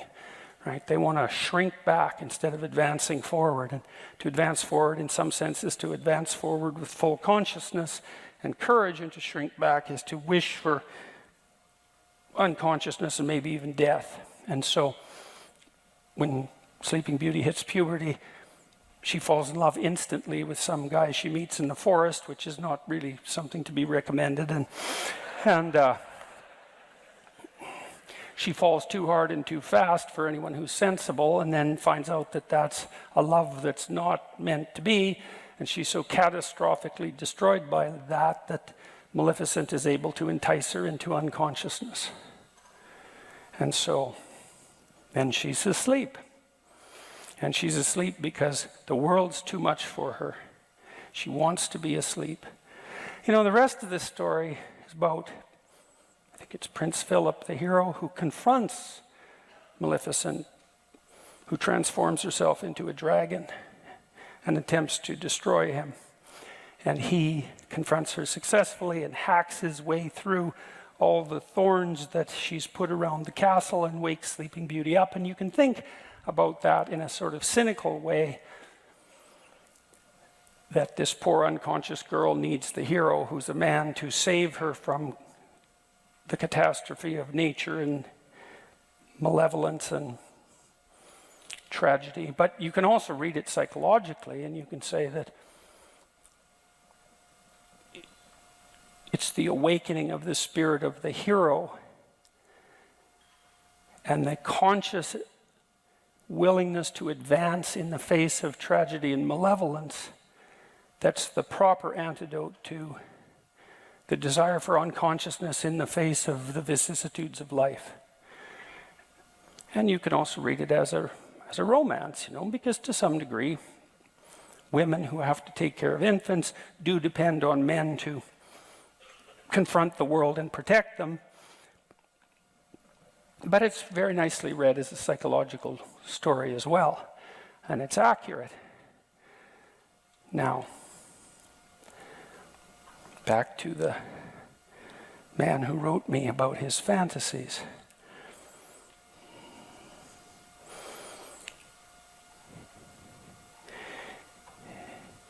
the parts of his brain that are bringing mind, psyche, that are bringing those memories of being humiliated back are part of an alarm system. It's the same alarm system that tells you when something unexplored is dangerous. And if you're in a social situation, and the consequence of being in this situation is that you're being humiliated and undermined, then obviously you haven't mapped out that situation very well. Now, there might be all sorts of reasons, and some of them might not be your fault, but it doesn't really matter as far as these alarm systems are concerned, because all they're concerned about is the fact that you don't know what to do when you're in that situation, and that's not good for you, and you can't forget it. And the reason you can't forget it is, what if you're in that situation again? And so the alarm system says, well, what if you're in that situation again? What if you're in that situation again? What if you're in that situation again? And often traumatic memories are repetitive for people. They can't get them out of their minds, and then they try to avoid them. And that just makes it worse, because what you tell the alarm system when it rings the alarm, if you try to ignore it, is that the alarm is about something so terrifying that you won't even admit to the fact that there's an alarm. And so that just makes the alarm go off more. And so you try to avoid, and, well, that doesn't work. That's something sort of akin to Freudian repression. And so what I recommended to this gentleman was that he write down all the times he was humiliated.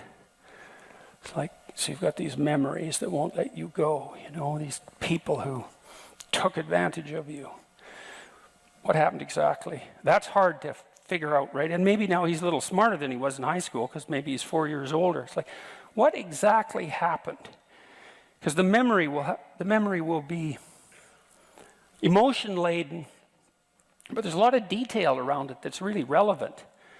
You know, and one of the things you can do when you confront a memory like that, which is to confront the terrible things that happened to you in the past, which is the same as confronting terrible things per se, is you can ask yourself, exactly what happened, and exactly what part did I play, perhaps, and are there things that I could have done earlier or different, or is there some manner in which I set myself up for this? You know, and so I've had clients who were pretty seriously bullied at work, and we would go into it, and, you know, as I said, it starts with a few pushes. And they don't respond, and then the pushes get a little harder, and they don't respond. The pushes get a little harder, and then it turns into something. Well, maybe that's really. I mean, I had one client who was bullied into psychosis in high school. She was completely fractured by this person who decided to really do her in a seriously malevolent way, because she wouldn't go on a date with him, and she had no idea that that kind of malevolence existed, and so had been badly prepared in some sense to encounter someone like him. Now, if you're allowed to bump up against the rough edges of the world, the natural world and the social world, and if you have someone that you can communicate with, the probability is pretty high that you can learn incrementally how to map the world and your actions in it, so that the probability that you're going to be pathologically prone to catastrophe and betrayal is much reduced. You know, so I'll tell you a story about my mother. So one day I was out playing baseball on a abandoned lot, empty lot, near my house, and my wife was there. We were only about 8 or 9, 10, something like that. I was there with some of my friends. One of them was a tough little guy. I was little too, but not as tough. And we were having an argument about something, and we were going to have a fight. And my mother walked by. And my mother's a pretty nice person, you know, and she had to learn late in life, to some degree, to stand up for herself when she went back into the workplace and had to confront some relatively intimidating and pushy men. And it was hard on her to do that, but she was no pushover, my mother, and she's a good person. And she walked by just as this fight was about to emerge. And I was not particularly confident of the probability of my uninjured victory in this fight. But I was a hell of a lot more afraid that my mother was going to come over and interfere. And she didn't. But she knew what was happening. She looked, I saw her look, I knew she knew I knew, and she walked on. And it's like, more power to her, you know. And because I was fortunate to have a mother like that, let's say, I got into enough of the sorts of scrapes that teach you how to avoid a certain amount of scrapes, and that worked out quite nicely. And that's meant my mother was willing to invite malevolence, invite the evil queen into my life, at least to some degree, you know, because she knew better than to assume that that could be just dispensed with.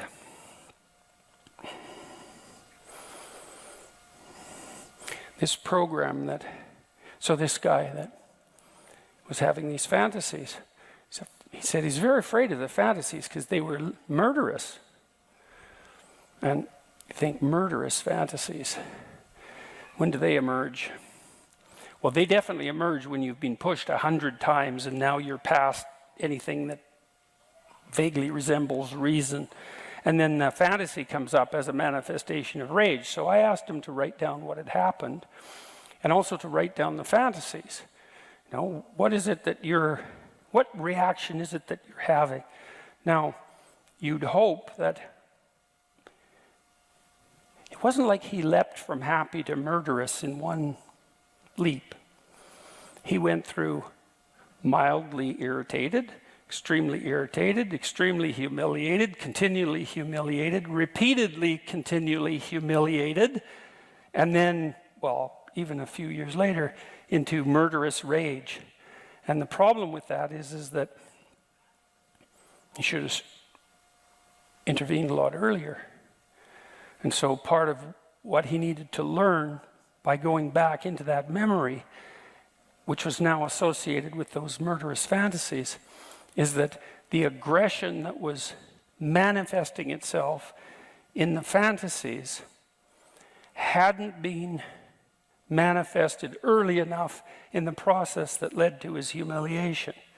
And so then you can imagine, well, why didn't he react to being bullied in a way that would have stopped it? And the answer to that might be, well, he didn't have the skill, he didn't have the physical prowess, or perhaps he was overprotected. I don't know, because I didn't know the story. But it doesn't make any difference, because what he needed to figure out was how to take that response and differentiate it into something that was reasonably skilled, so that the next time someone pulled a stunt that was like the stunts that led to his humiliation in high school, he was ready to act. And so you can think, if a memory that you have that's old, well, or a problem that's bothering you right now that won't let you go, you can look at your fantasies, because they'll often give you a clue as to what the appropriate response needs to be, not that that's necessarily the response you have to manifest. And then the trick is to implement the response in a manner that stops you from falling into the same hole that you fell in many times before. These stories that the psychologist's students wrote about their past traumas were curative, because if they used words that indicated understanding, comprehension, etc., then they were remapping the territory that they hadn't mapped properly the first time they walked over it. And all of you is very much concerned with your stability and your safety from betrayal and malevolence, and the probability, the probability that the necessity to avoid unnecessary tragedy.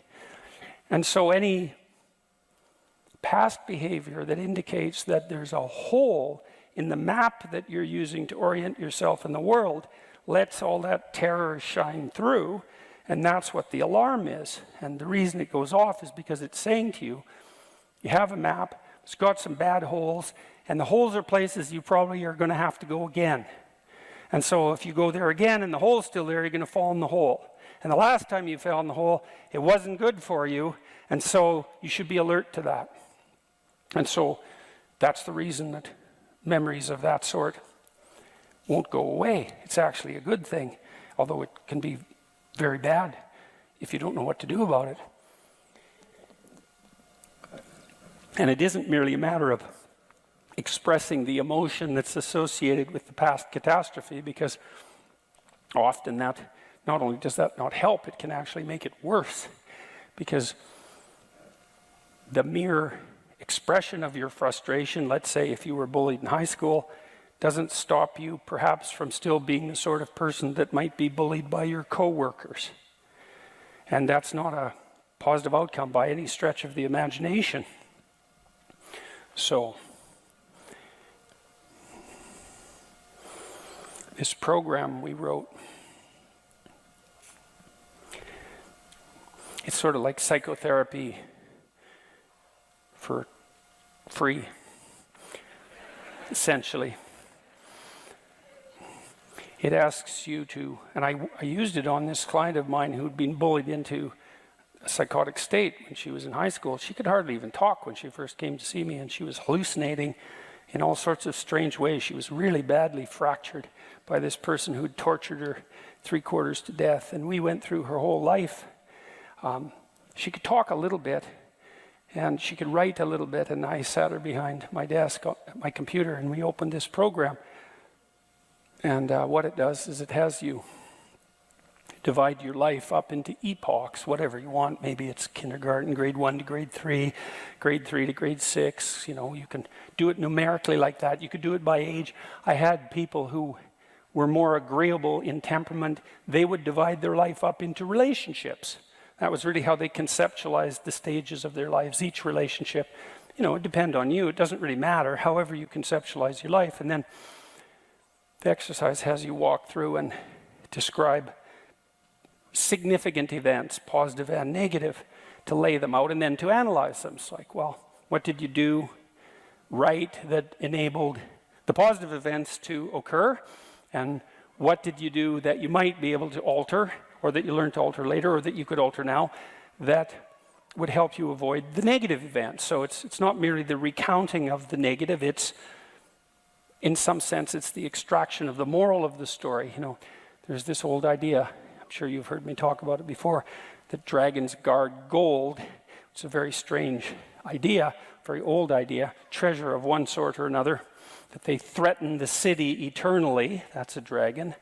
And the city, in some sense, is the citadel of your memory, and the chaos that's outside of the citadel of your memory can always emerge to threaten the citadel, and that's the same story as the Garden of Eden and the snake. It's exactly the same idea. And if you confront the thing that threatens, then you can find the treasure. And you can use that to rebuild the citadel, but also to turn yourself into something that can confront the dragon. And that's the real treasure, right? Is to turn yourself into something that can and is willing to confront the dragon. And so, you know, I did a lot of work with people in my clinical practice on assertiveness therapy and assertiveness training, and these are often for people who are very agreeable, and they're more likely to be bullied. And the reason for that is that they don't like conflict, but there's another reason too, which is that they don't have enough faith in the truth and enough fear of the consequences of not telling the truth. And so they'll pretend that things are all right when they're not all right, and then forestall catastrophe for later. And so let's say your boss is kind of a bullying type and pokes at you a bit, takes advantage of you a little bit, and you think, well, that's not really worth making a fuss about, but you go home and you're kind of resentful, but you don't pay any attention to that. Maybe you think you shouldn't be resentful, but probably you don't think that. You just don't want to confront your boss. And the thing is, though, if you do it if it's on the first foray, and you say, you know, here's the reason I won't do that, well, maybe you'll get fired, but probably not if you're careful. Generally, someone like that will think, oh, you're not as easy to pick on as I thought you were, and they'll go find someone else, or maybe they'll even learn something from the encounter, and that takes a fair bit of courage, and that's part of that confrontation that we just described, is that you're resentful because you've been taken advantage of and you have something to say, and so you need to say it. And when I was doing assertiveness training with my clients, I often talked to them about their resentment. That would be the kind of resentment that might have someone generate murderous fantasies 4 years later. These people who go out and do murderous things, they've harbored an awful lot of resentment. There's a lot of things they didn't say when they should have said them, that's for sure. And so, and if you let the people around you who you love hypothetically take advantage of you, then you're going to harbor resentment, and that's going to come out in all sorts of ways that are really not positive in the least for you or for them. And so it's better just to have it's just better to draw the line when when all there is of the dragon is one tooth. Say, no, here's why, leave me alone, or here's how I want to be treated instead. And insist upon that, right? You draw a line. And it's not like that's nothing. And then I suggested to this man with murderous fantasies that he think about what he could have done different in high school. In principle, maybe he needed to get stronger, so he was more confident. I'm not saying this is easy. That's irrelevant. Lots of things aren't easy that end in catastrophe, and the problem was that he was humiliated and now he's murderous, and that's not a good outcome. So even if it's difficult, that doesn't mean it's unwarranted. But even more particularly in a situation like that, you ask, well, how did you allow it to come to such a pass? And what could have you done differently? And maybe you might find that there wasn't anything that you could do differently back when you were in high school, but by the time you're in university, you're not in high school anymore, and the world's shifted quite a bit. And generally, you're around more sophisticated people, and that kind of bullying is less likely. And so you still might have some aggression to integrate within you so that you're not a pushover. And if you do that, well, then those memories, in all likelihood, are going to stop. As long as you're confident that now you know what to do, those memories are very likely to stop plaguing you, and then hopefully those murderous fantasies will go away and you won't be inclined to act them out.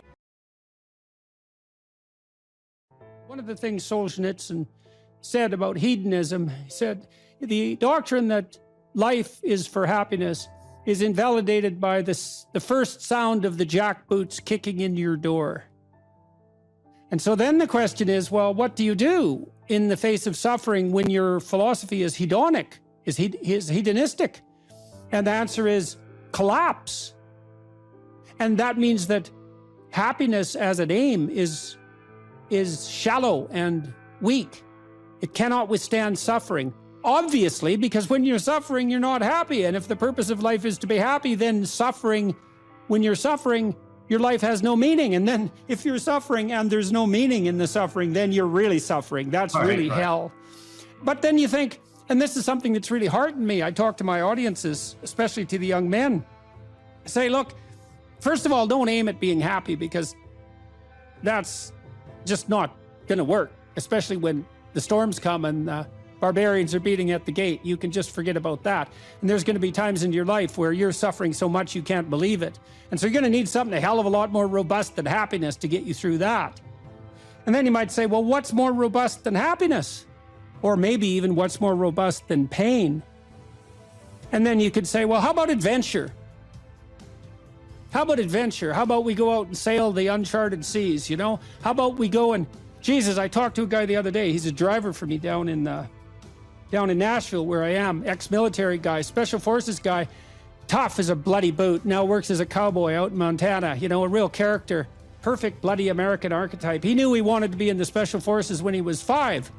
So I talked to him for like half an hour trying to figure out what motivated him, And he told me probably 10 stories about his life, all very colorful and deep anecdotes, battle and rescue and physical privation and discipline. And every 10 minutes he said, I was looking for a new challenge. And then I was looking for a new challenge. And then I'd already done that, so I was looking for a new challenge. And for him, life was nothing but a sequence of impossible mountains to climb. And that's exactly what he wanted. And that's what I think we all want. You know, in the story of Abraham, when Abraham is perfectly happy in his father's tent, eating peeled grapes and, you know, having his diapers changed, even though he's 80 years old. And God calls him out to adventure. And it's very catastrophic, right? Because Abraham encounters tyranny and starvation and war and conspiracy to steal his wife and his own proclivity to lie cowardly. And this is all like that's his first sequence of adventures. And you think, well, what the hell's going on here? It's certainly not the case that God called him out to be happy. And I think the right moral to draw from that story is that God, so to speak, has called us out for something far greater than mere happiness. So much greater than happiness that happiness pales in comparison. He's called us out for the adventure of our life that's of sufficient moral integrity to justify the suffering. And that's something. And if you tell people that, if you let them know that, you know, well, that makes them stand up and cheer, eh? Because deep in their heart, they know that's true. They're hearing that spirit of adventure calls you to be a patriarchal despoiler of the planet. And that demoralizes young men. And that's, of course, exactly the point, because demoralized young men aren't oppressors, although, yes, they are. And they're not despoilers of the planet, although, yes, they are. And so happiness, it's like, you know, that's just, happiness is a side effect of moral venture, you know, and if it comes along, you should be bloody thrilled. But as an aim, it's for narcissistic 3-year-olds as an aim.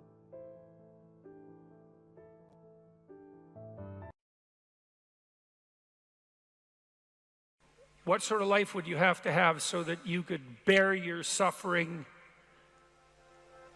nobly? That's a good question to ask yourself.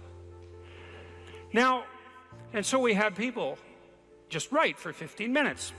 If you could have what you wanted, needed, what might that look like? And there's an instruction there too, is do it badly. Because what the hell do you know? And besides, your vision's going to change as you progress through your life. And so you're not going to get it done perfectly, but that's okay. Get it down. Get a rough first draft down, right? A rough approximation of who you could be if you got your act together. And not who other people think you should be, you know? Although that might enter into it because you don't want to be completely...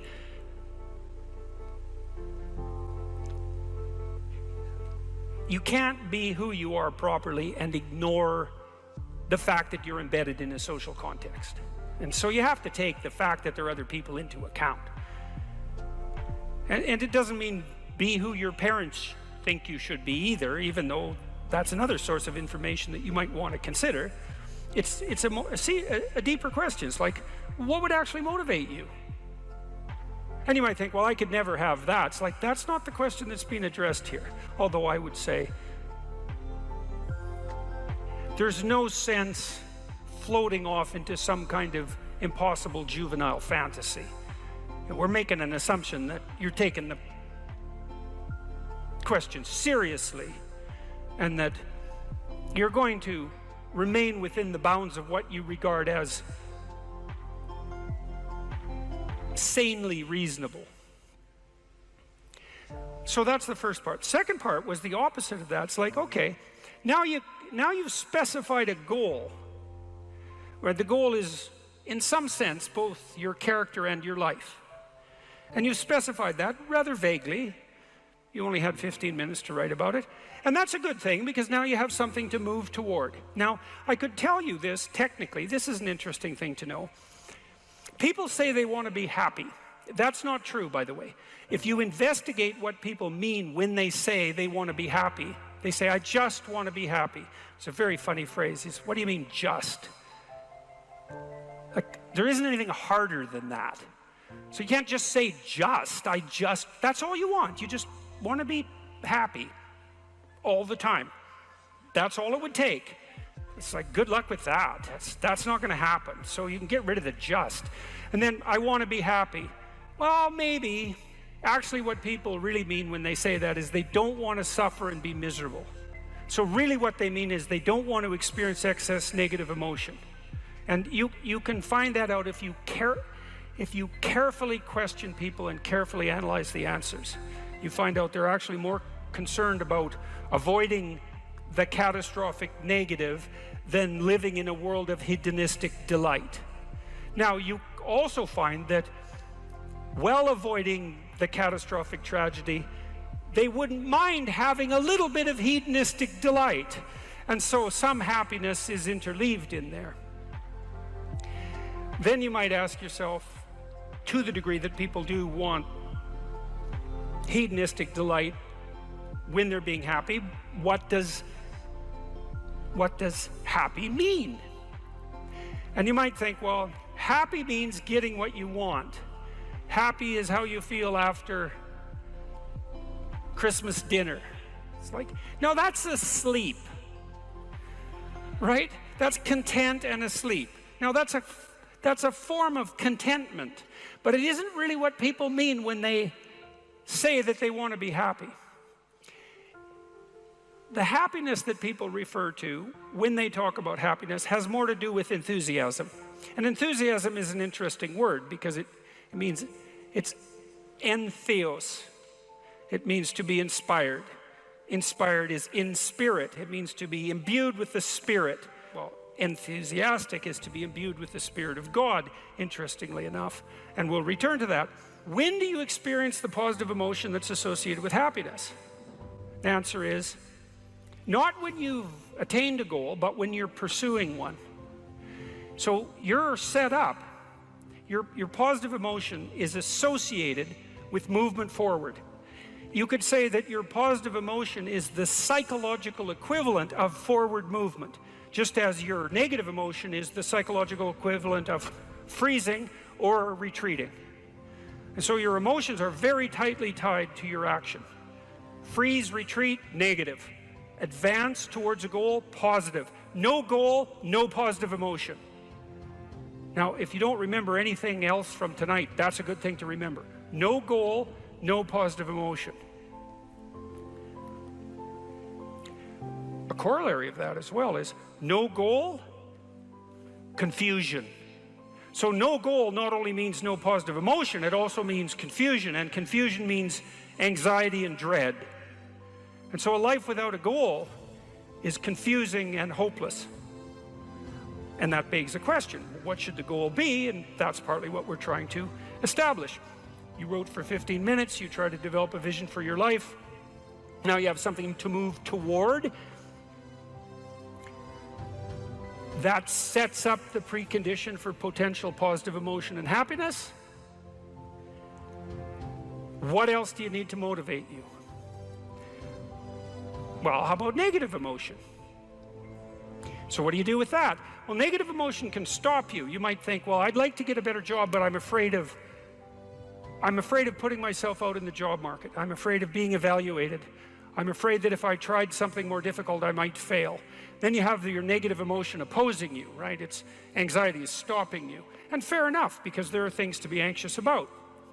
But what if you could get your negative emotion behind you, pushing you instead of stopping you? Sometimes in my clinical practice, I would have clients who hated their job. They're laboring under the thumb of a tyrant. And maybe that was partly because they'd turned themselves into slaves, but it didn't matter. They were laboring under the thumb of a tyrant. They needed to make a move, laterally or up. They needed to make a move. And they were often afraid to, and they had their reasons. They didn't want to contemplate their resumes. They didn't want to open up their CVs. They didn't want to face the inadequacies of their past. They were afraid of being evaluated. They were afraid of being rejected. They didn't know how to negotiate. They didn't know how to conduct themselves in an interview. They're afraid of losing the security they'd already built up. They had their fears, and they were real, and those fears stopped them. But they'd come to me and say, oh my God, you know, I'm so miserable. My life is so miserable, and we'd take that apart. And one of the reasons was because they were laboring under the thumb of a tyrant. And then we'd talk that through, and they'd say, well, I'm afraid to make a change. And I'd say, well, that's okay. That's understandable. How afraid are you of not making a change? Let's make a little vision of that. You're 35, you hate your job. What's the consequence? You're not motivated, you don't want to get out of bed in the morning, you're starting to get depressed, you're getting bitter, you're getting resentful, you're getting cynical, you're amotivated at work, you're not doing a very good job. and you're starting to shrink. Now play that out for 10 years. You don't change it, you don't fix it. And what happens? Well, it's not like it's going to get better of its own accord. What's going to happen to you? Well, for sure, at minimum, what's going to happen to you is you're going to be in the same situation, but 10 years older. And if you can't get out of that situation now, what the hell makes you think you're going to get out of it in 10 years? You're 10 years older, you're 10 years more bitter, you're 10 years more cynical. Maybe by that time your marriage has collapsed because who the hell wants to live with you? You're even more of a slave than you were because you've labored another 10 years under the thumb of the tyrant and stepped backwards every time you were asked to, so you got smaller and smaller as the tyrant got bigger and bigger. It's like, think about that, and that means imagine it. Imagine that, okay? Now that's the situation. You're stuck where you are, but it's 10 years from now. And when I say think of that, I mean imagine that. It's like really play it out. It's like, you know how miserable you are now? You're afraid of making the necessary changes, but you know how miserable you are now. Just imagine how miserable you could be in 10 years. And in all likelihood, what you'll find is that you're way more afraid of that than you are of whatever's stopping you in the present. It's really useful to know what your own particular brand of hell might be. And so one of the things we do in this writing exercise is have people do the reverse. It's like, okay, so imagine now, 5 years from now, you've let whatever temptations you're particularly susceptible to have the upper hand. And they've augured you into the ground. You know, one person's an alcoholic, another person's a criminal, another person's living on the street, someone else is like skirting the edges of prostitution, somebody else is narcissistic and bitter, somebody else is depressed and anxious. You know where you would fall off the edge of the earth if you fell off in whatever direction you're prone to fall off. Everyone knows that, but we avoid that. You know, that's rule 3. Do not hide things in the fog. Is that the rule? Do not hide unwanted things in the fog. Yeah, well, we often won't allow ourselves to imagine the catastrophe that we're pursuing, let's say through inaction. That's a good thing to fix. So now you say, well, you think for 15 minutes, that's not very long, about who you could be and what you could have if you could have what you wanted, if you were who you could be. And then you think about what sort of hell you could produce for yourself if you didn't do that. And that's not a bad polarity. It's like, I'm going to get away from that and I'm going to move towards that. And then you have your negative emotion working for you and your positive emotion working for you. And that's a good gradient, and that's a great gradient emotionally, because as I said, you don't experience positive emotion except in relationship to a goal. And if you've got a nice gradient on your goal pursuit, then that's going to increase the degree to which you feel positive emotion. And positive emotion, by the way, isn't just about being happy. That's the most trivial part of it in some sense. Positive emotion allows you to focus. It's the soul of concentration. It's the essence of enthusiastic motivation. When you say, I really want to do that, that statement is predicated on the existence of positive emotion. It's the fact that the goal beckons to you that makes you say, I want to do that. And you know how much easier it is to do something you want to do than to do something you don't want to do. And that ease is actually a consequence of the activation of the system that governs positive emotion. And you might ask yourself, well, how powerful a system is that? And I would say, well, almost all of the drugs of abuse that people are most prone to abusing are abused because they activate the positive emotion system. So cocaine, methamphetamine, heroin is also a painkiller, but it has a psychomotor stimulant element. That's the technical term for the pharmacological effect of pharmacological agents on the positive emotion system. Psychomotor stimulation, psychomotor because it's associated with movement forward. And cocaine is such a powerful drug because it makes you feel like you're doing something worthwhile. That's the system it hyperactivates. And so it's a primary system of motivation. It's as old as forward movement itself. It's a cardinal source of meaning, and it only manifests itself in relationship to a goal. Well, so you're moving from point A to point B in your little circumscribed world. You've made everything invisible, and as long as that works, then your theory's good enough. It's accurate enough. It's true enough. You're in your little paradise. But if something comes up and objects, well, that's where your character is tested fundamentally. That's the character test. It's like, what do you do with messages of error? And that's a tricky issue. Okay, so here's a solution to that. Here's what not to do. I am a bad person. I got to see myself. I'm a bad person. I might as well just go jump off the bridge. It's like, no, that's not good, because what that means is that every time you try to learn something, you're going to make a mistake, because what do you know? So you're going to make mistakes. And if the rule is every time you make a mistake, you're going to go jump off the bridge, then that's not a useful problem-solving strategy. And so when you make a mistake, you don't get to beat yourself to death with a club.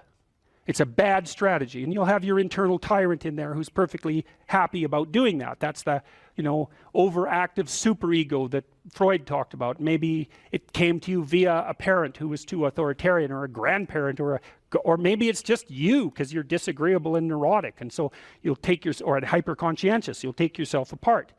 Well, you've got a problem. Something has objected to you. Then the question is, well, what does that mean? Well, maybe you're not looking at the world right. Maybe your goals are wrong. Maybe you're not acting properly. It's okay. So the question that arises when an obstacle emerges is, which part of this structure needs attention? And the first answer can't be all of it, which is why when you're arguing with someone in an intimate relationship and you're angry at them and you want to win, which is a big mistake, you want to win, you say, well, this is what you're like. Here's another 10 examples of how you've done that in the past, and I can enumerate more of them if you'd like. And so that's actually what you're like, and I've tried fixing you and it didn't work, and so it looks like you're going to be like that up into the future, and you're basically saying to them, well, you're a bad person, and the only thing they can do is either collapse or punch you. And punching you is actually better than collapsing. You know what I mean? It's such a counterproductive way of arguing. You don't leave the person any out. And so maybe, well, they're civilized, so it doesn't get physical. Well, maybe that's good and maybe it isn't. But then they end up either really not happy with you in a way that they will manifest the first possible opportunity they get, or they have to go off in the corner and cringe. It's like, great, you won. It's like now your partner's either hates you or is cringing. It's great. That's a real good victory, man. Rack up about 100 victories like that and you'll be in divorce court and spending $250,000 while being miserable about it. Yeah. So anyway, something objects to you and you think, okay, well, I need to take myself apart, right? Because there's a piece that's broken somewhere, and then you might think, well, let's assume it's a little piece to begin with. That's the right mechanism. It's like, okay, you got a C-. That doesn't prove that you're stupid. Now, it implies that you might be stupid, but it doesn't, right, really, it does, and that's why you don't want to look at it. Maybe it implies that you're lazy, or implies that you're ignorant, or like it implies all sorts of terrible. Might imply that you're a bad person even. But you don't want to leap to that, and that's sort of the proclamation of innocence before guilt. Assume that you're the least amount of reprehensible and ignorant possible. And so then you look at the micro routines. It's okay, well, I got a C- in this course. Maybe I should study for that course 15 minutes more a day for the next 3 months. And then you ask yourself, do you think you could do that? No, I'm too useless. Okay, how about 15 minutes every second day? You think you could do that? You put it in your schedule, like 15 minutes every second day in the morning. And that's while you think, well, what's wrong with me? Well, I'm not very good at managing my study schedule. That's not quite down here at the behavioral level, but it's pretty close, because what you can take an action. You can open up your schedule and you can say, oh, I'll mark 15 minutes aside. Then you can practice doing that. It's pretty low level in the hierarchy. It means, well, you're still not a horrible person. You just got to polish up your work ethic. And so what you want to do is it's like the old adage, you got to stand up for yourself, but you don't want to make unnecessary enemies. That's a really good thing to know. It's like, shut the hell up most of the time, but now and then you don't shut up because it's time to say something. You don't want to make unnecessary enemies, though. Well, you don't want to take yourself apart any more than is absolutely necessary. Start little, and you do that with people around you too. Like if you have a child, and the child does something that isn't right, then you think, okay, minimal necessary intervention. What can we do to decrease the probability that that's going to occur in the future? So, and that's a good thing to know with children. It's also a good thing to know with your partners. You're having an argument with them. It's like, okay, what the hell do you want? What's the minimum thing you can request from them that would satisfy you? And the evil part of your soul is going to be, I want them cringing in a corner. It's like, yeah, get that stuff under control, man. See if you can figure out what that person could offer you that would be minimal that you would accept. And then tell them that. It's like, here's the words I would like you to say in the apology I would like you to formulate, assuming that you think you did something wrong. We have to argue about that because maybe you didn't. But if you did, I want to specify it precisely and narrowly, and I want to give you an escape route. And you might only be able to do it badly because you're still mad. So you apologize half-heartedly. It's like you get a pat on the head for that. Good. Next time it'll be 51% not half-heartedly, right? So it's careful training. It's careful training of yourself and other people with the goal in mind, but also with the least amount of harshness possible. And then the other thing to do as well, and this is also true for you, and this is something I learned from studying the behaviorists, is like watch the people around you like a hawk. Whenever they do something that you think is good, you tell them.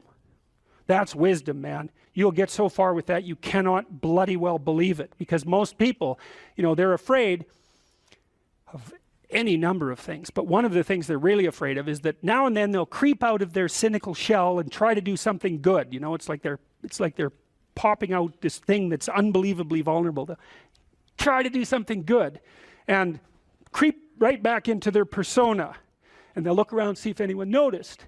And sometimes they'll get punished for it, and then they won't do it again. So don't do that. But then now and then you think, hey, I saw you do this. That was actually pretty good. And they think, oh, wow, someone noticed. It's like, wow. And then they'll think, yeah, I could do that again. And if you want to live with someone for a long period of time, I would say every time they do something that you would like them to do more of, number one, notice. Number two, tell them, right? Because I know you don't want to, because you really want to dominate them, and you don't want them thriving, because then they'd be competition to you, and you wouldn't be able to go complain to your mother about what a miserable partner you have, and you know how delightful that is. So you have to forego all that pleasure if you actually help your person develop. So you got to get over all that. It's really annoying. So you've got this person pegged as, yeah, you're stuck with them, and maybe it's the best you can do, but you got one eye open. And then every time they do something good, you don't want to notice, because if that elevated them a little bit, you wouldn't be able to feel so resentful and miserable and keep your eye open for the next possible affair. And that is what people are like. That is what people are like, and that's what you're like too. That's what people are like. So you got to decide if that's what you want, or you want to help the person that you're with grow. Now it's dangerous because they might outshine you. Well, good. Then you have someone to compare yourself to. That'd be a good deal. It's really rough with kids, because parents will stop their children from succeeding beyond them. They get jealous, and then they'll put them down, and then they have kids that do not like them, and they'll pay for it.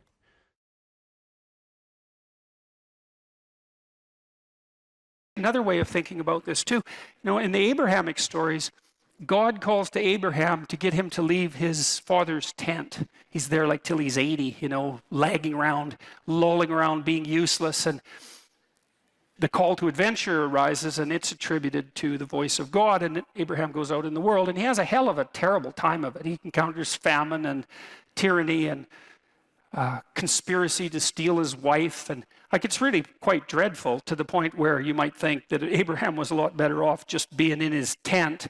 But the story insists that Abraham's adventure is not only necessary, but a precondition for the entirety of Western civilization that follows in his stead, essentially. And so it's difficult, but necessary. And I think there's an analogy between the voice that calls Abraham as an individual away from his father's tent, the safe confines of his father's tent, and the political voice that calls Moses to pull his entire people out of the tyranny in Egypt. I don't think that's an unreasonable parallelism. And so God in that situation is the voice of adventure and the voice of freedom.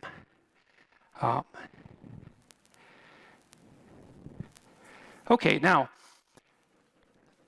Moses heeds this call, and convinces the Pharaoh eventually to let the Israelites go. And so they leave tyranny. And the story is very interesting to me because it's so sophisticated in structure, because you might think once you get out of the tyranny, problem solved, right? And you could even think about this in terms of the tyranny of your own preconceptions.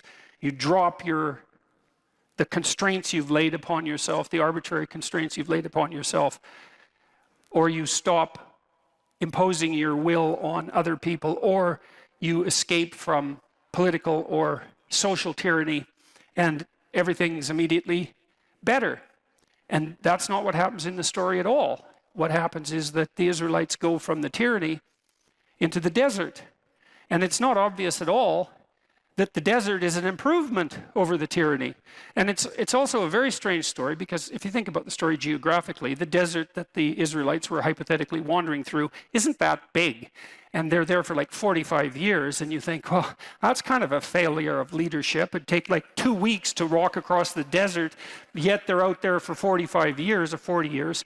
What can that possibly mean? And what it means, I think, it means a variety of things, but apart from the fact that it's out of the tyranny into the desert, which is really something to think about. Like, why won't you drop your stubborn preconceptions if they're just constraining you, you know? Or why would people subject themselves to totalitarian oppression if they could just let it go and then everything would be all right? And the answer is, everything wouldn't be all right. It might get worse initially. And that's sort of what seems to happen in the Exodus story. It's like in the desert. And how long? 40 years, 3 generations. So you might think, well, we were better off in the bloody tyranny. And lots of times, we've seen this in the modern world. There were no shortage of people in the Soviet Union once the Soviet Union collapsed, even after the terrible 1990s, who were, what would you call it, reminisced fondly about the good old Stalinist days.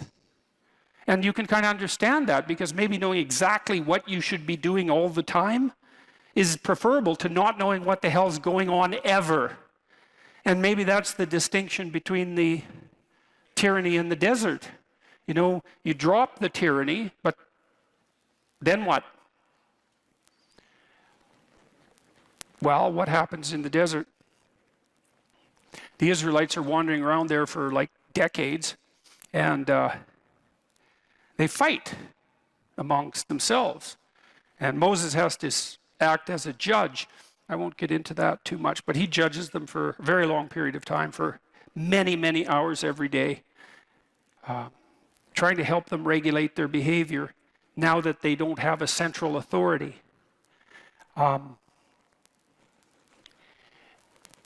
They also become faithless. That the story insists upon this, that they lose their faith in the God that called them out of Egypt. And so you could say they lose faith. This is one way of thinking about it. They lose faith in the principle of freedom. And it's not that surprising, because now they're free. They're in the desert, and so that's kind of rough. And so why wouldn't they continue with their faith in the God that called them to freedom? It says, well, look where you brought us. This isn't so good. And then they start to worship false idols. And that's relevant to tonight's topic of discussion, because we're talking about ideology, right? I said abandon ideology. It's the same idea, false idols. What makes an idol false?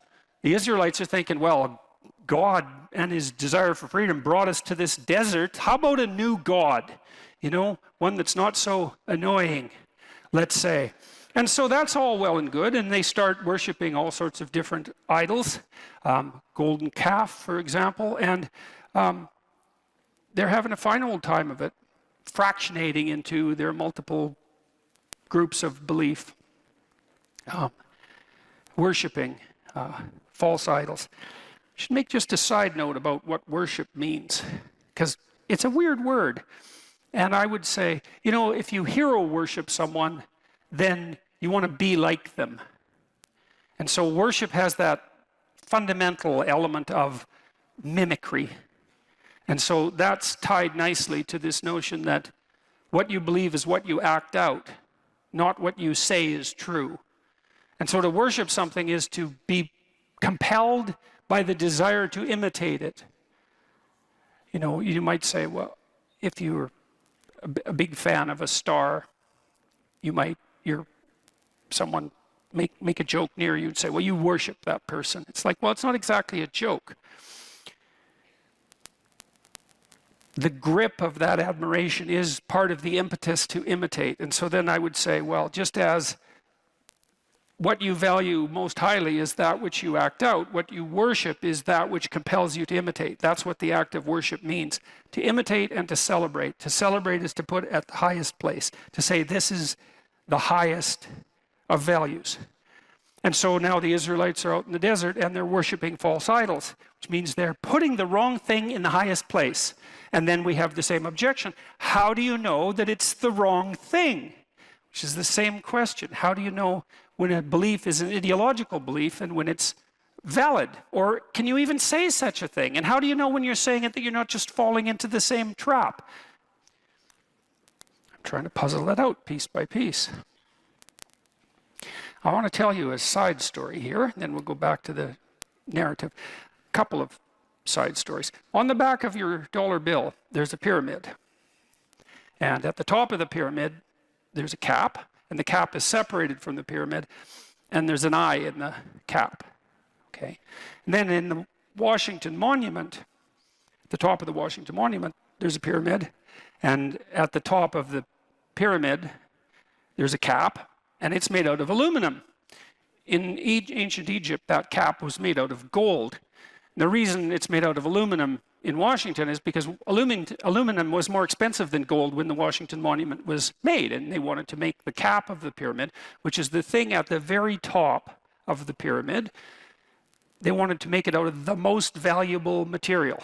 Now, why would you want to make what's at the top of the pyramid out of what's most valuable?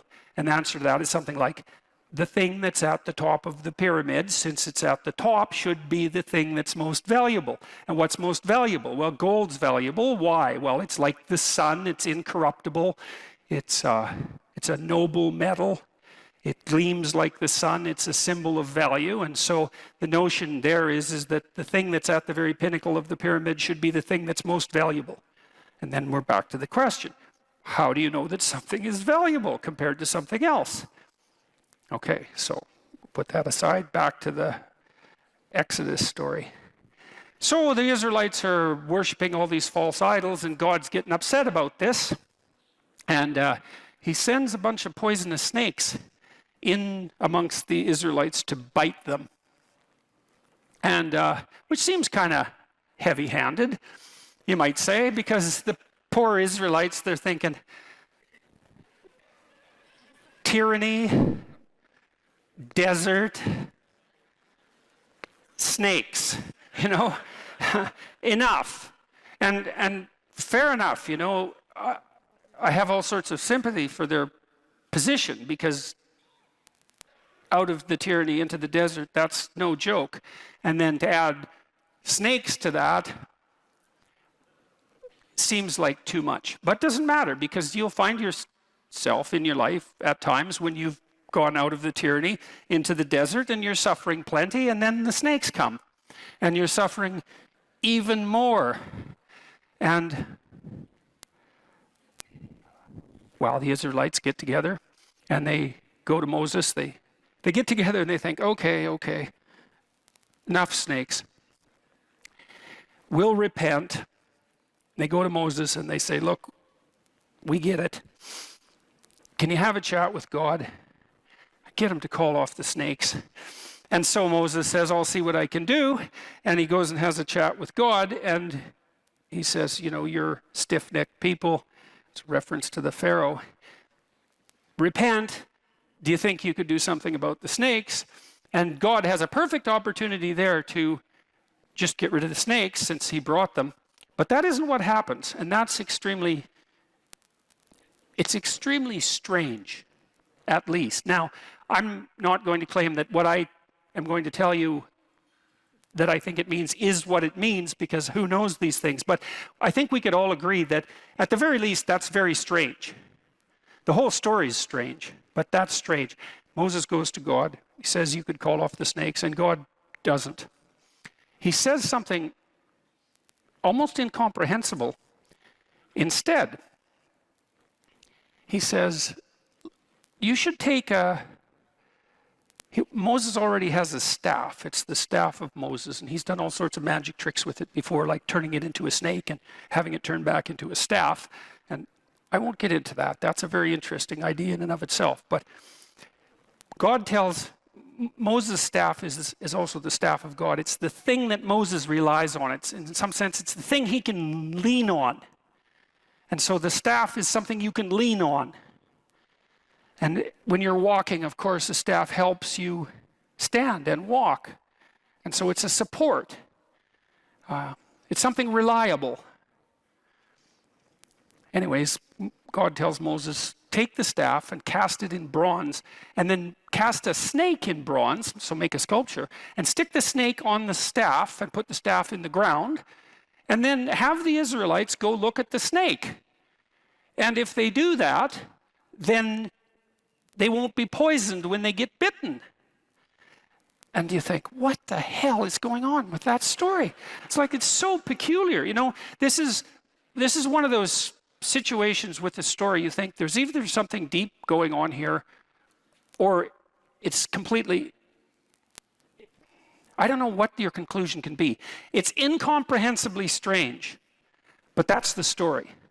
And so anyways, the Israelites go and they look at the snake, and then they're not poisoned anymore. And then here's even a weirder twist on that story. So many thousands of years later, Christ says, according to the Gospels, that he has to be lifted up like the snake Moses hung on the staff in the desert, which takes a story that's already unbelievably peculiar and makes it way more peculiar. Because you think, well, why in the world would someone who is reputed to be the savior of humanity, regardless of whether or not you believe that, why would he associate himself with a snake? And then, especially given, the reputation of the snake, and more particularly, why associate himself with the particular snake that Moses used because God told him to in the desert? It's another one of those situations where there's either something going on here that's extremely mysterious, or what is it? What is it? Is it a kind of insanity? It's not obvious at all what to do with that story. But here's what you do with it if you're a clinical psychologist, or if you're me and you're a clinical psychologist. One of the things we have learned is that we've learned a couple of things as clinicians, let's say. Here's one: honest speech cures people.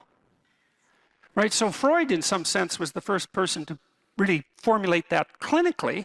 He said, come to my practice, and you can lay on this couch, and you just say whatever comes into your mind with zero censorship.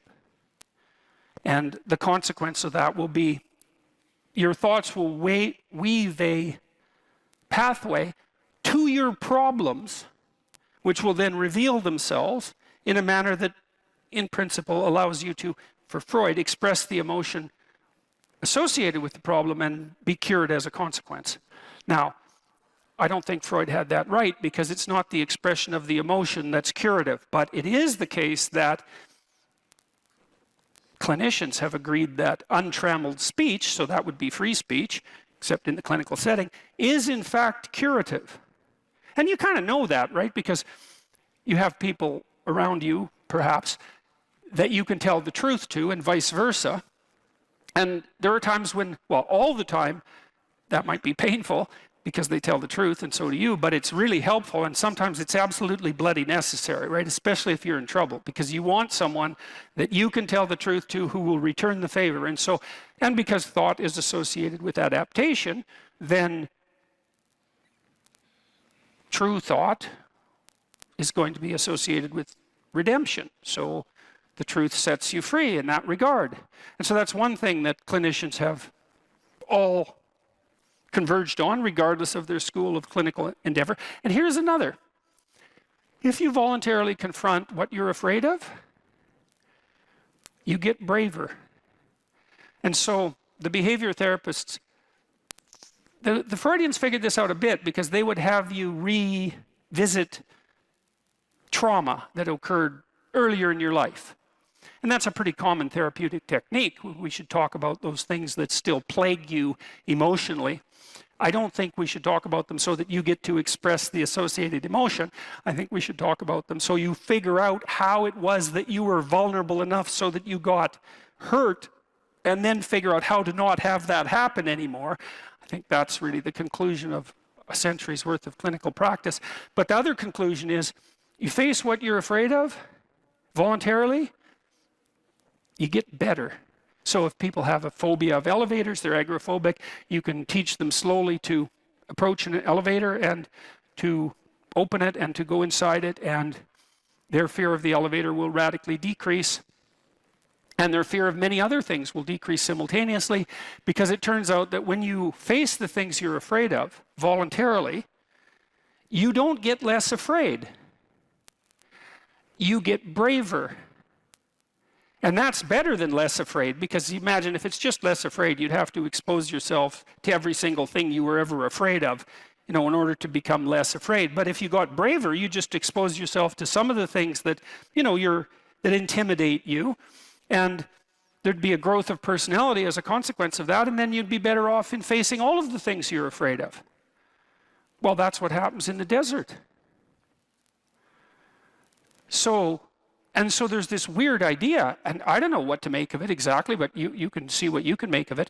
God could have just called off the snakes, but he seems to have made a decision that no, the snakes are there and there's nothing that can be done about them, but you can make people a hell of a lot better than they are. And one of the ways you do that is by encouraging them to voluntarily confront the things they're afraid of. What could you do to improve yourself? Well, let's step one step backwards. The first question might be, why should you even bother improving yourself? And I think the answer to that is something like, so you don't suffer any more stupidly than you have to. Accept responsibility for the catastrophe of your life. And that way you transcend it. And there's an unbelievably hopeful message in there. And the message is, you're actually strong enough to do that. You just don't know it. And you won't find out till you do it. You can't find out till you do it. But if you did it, you'd find out that it was true. Bargain with the future. Wow, that's just, what an idea that is. It's so unlikely. It's a massive risk. It's the ultimate in risks, right? You have to be willing to lose your life in order to find it. What you're willing to forego today's pleasure for tomorrow's advantage. And that's what sacrifice is. And I would say, start where you can start. If something announces itself to you as in need of repair, that you could repair, then, hey, fix it. You fix 100 things like that, your life will be a lot different. If I wanted to spend 10 minutes making this room better, what would I have to do? And you have to ask yourself that, right? It's not a command, it's like a genuine question. And things will pop out in the room that there's a stack of papers over there that's kind of bugging you, and you know that maybe a little order there would be a good thing. There's some rubbish behind your computer monitor that you haven't attended to for like 6 months, and the room would be slightly better if it was a little less dusty and the cables weren't all tangled up the same way. And if you allow yourself just to consider the expanse in which you exist at that moment, there'll be all sorts of things that'll pop out in it that you could just fix. So life is brutal, and what you have to set against that is possibility. So I would say if you're 16 and your life isn't so happy, it's like, look around and see if there are opportunities that people are granting you, even imperfect opportunities, because they're going to be imperfect, that you could exploit in the proper way and learn and grow. But the fundamental lesson, the more fundamental lesson that's underneath that is, don't let what you are stop you from being what you could be. So imagine that there's you and there's the potential inside you, whatever that is. And potential is an interesting idea because it represents something that isn't yet real, yet we act like it's real. And that potential is partly what you could be if you interacted with the world in a manner that would gain you the most information. You take yourself and you put yourself in a new environment. New genes turn on in your nervous system. They encode for new proteins. And so you're full of biological potential that won't be realized unless you move yourself around in the world into different challenging circumstances, and that'll turn on different circuits. Now, I often tell people too, fix the things you repeat every day, because people tend to think of those as trivial. You get up, you brush your teeth, you have your breakfast, you have your routines that you go through every day. Well, those probably constitute 50% of your life. And people think, well, they're mundane, I don't need to pay attention to them. It's like, no, that's exactly wrong. The things you do every day, those are the most important things you do. Hands down. All you have to do is do the arithmetic. You figure it out right away. So 100 adjustments to your broader domain of being, and there's a lot less rubbish around and a lot fewer traps for you to step into. Once you've got your mind and your emotions together, and once you're acting that out, then you can extend what you're willing to consider yourself and start fixing up the things that are part of your broader extent. While you're experiencing things announce themselves as in need of repair, doesn't mean that it's you right then and there that should repair them. You have to have some humility. You don't walk up to a helicopter that isn't working and just start tinkering away with it. You have to stay within your domain of competence. But most of the time, if people look at their lives, it's a very interesting thing to do. I like the idea of the room, because you can do that at the drop of a hat. You go back to where you live and sit down and think, okay, I'm going to make this place better for half an hour. What should I do? And you have to ask, and things will just pop up like mad. And it's partly because your mind is a very strange thing. As soon as you give it a name, a genuine aim, it'll reconfigure the world in keeping with that aim. That's actually how you see to begin with.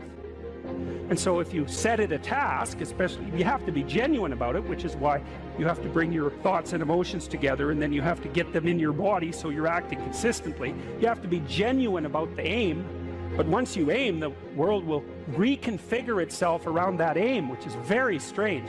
And it's technically true.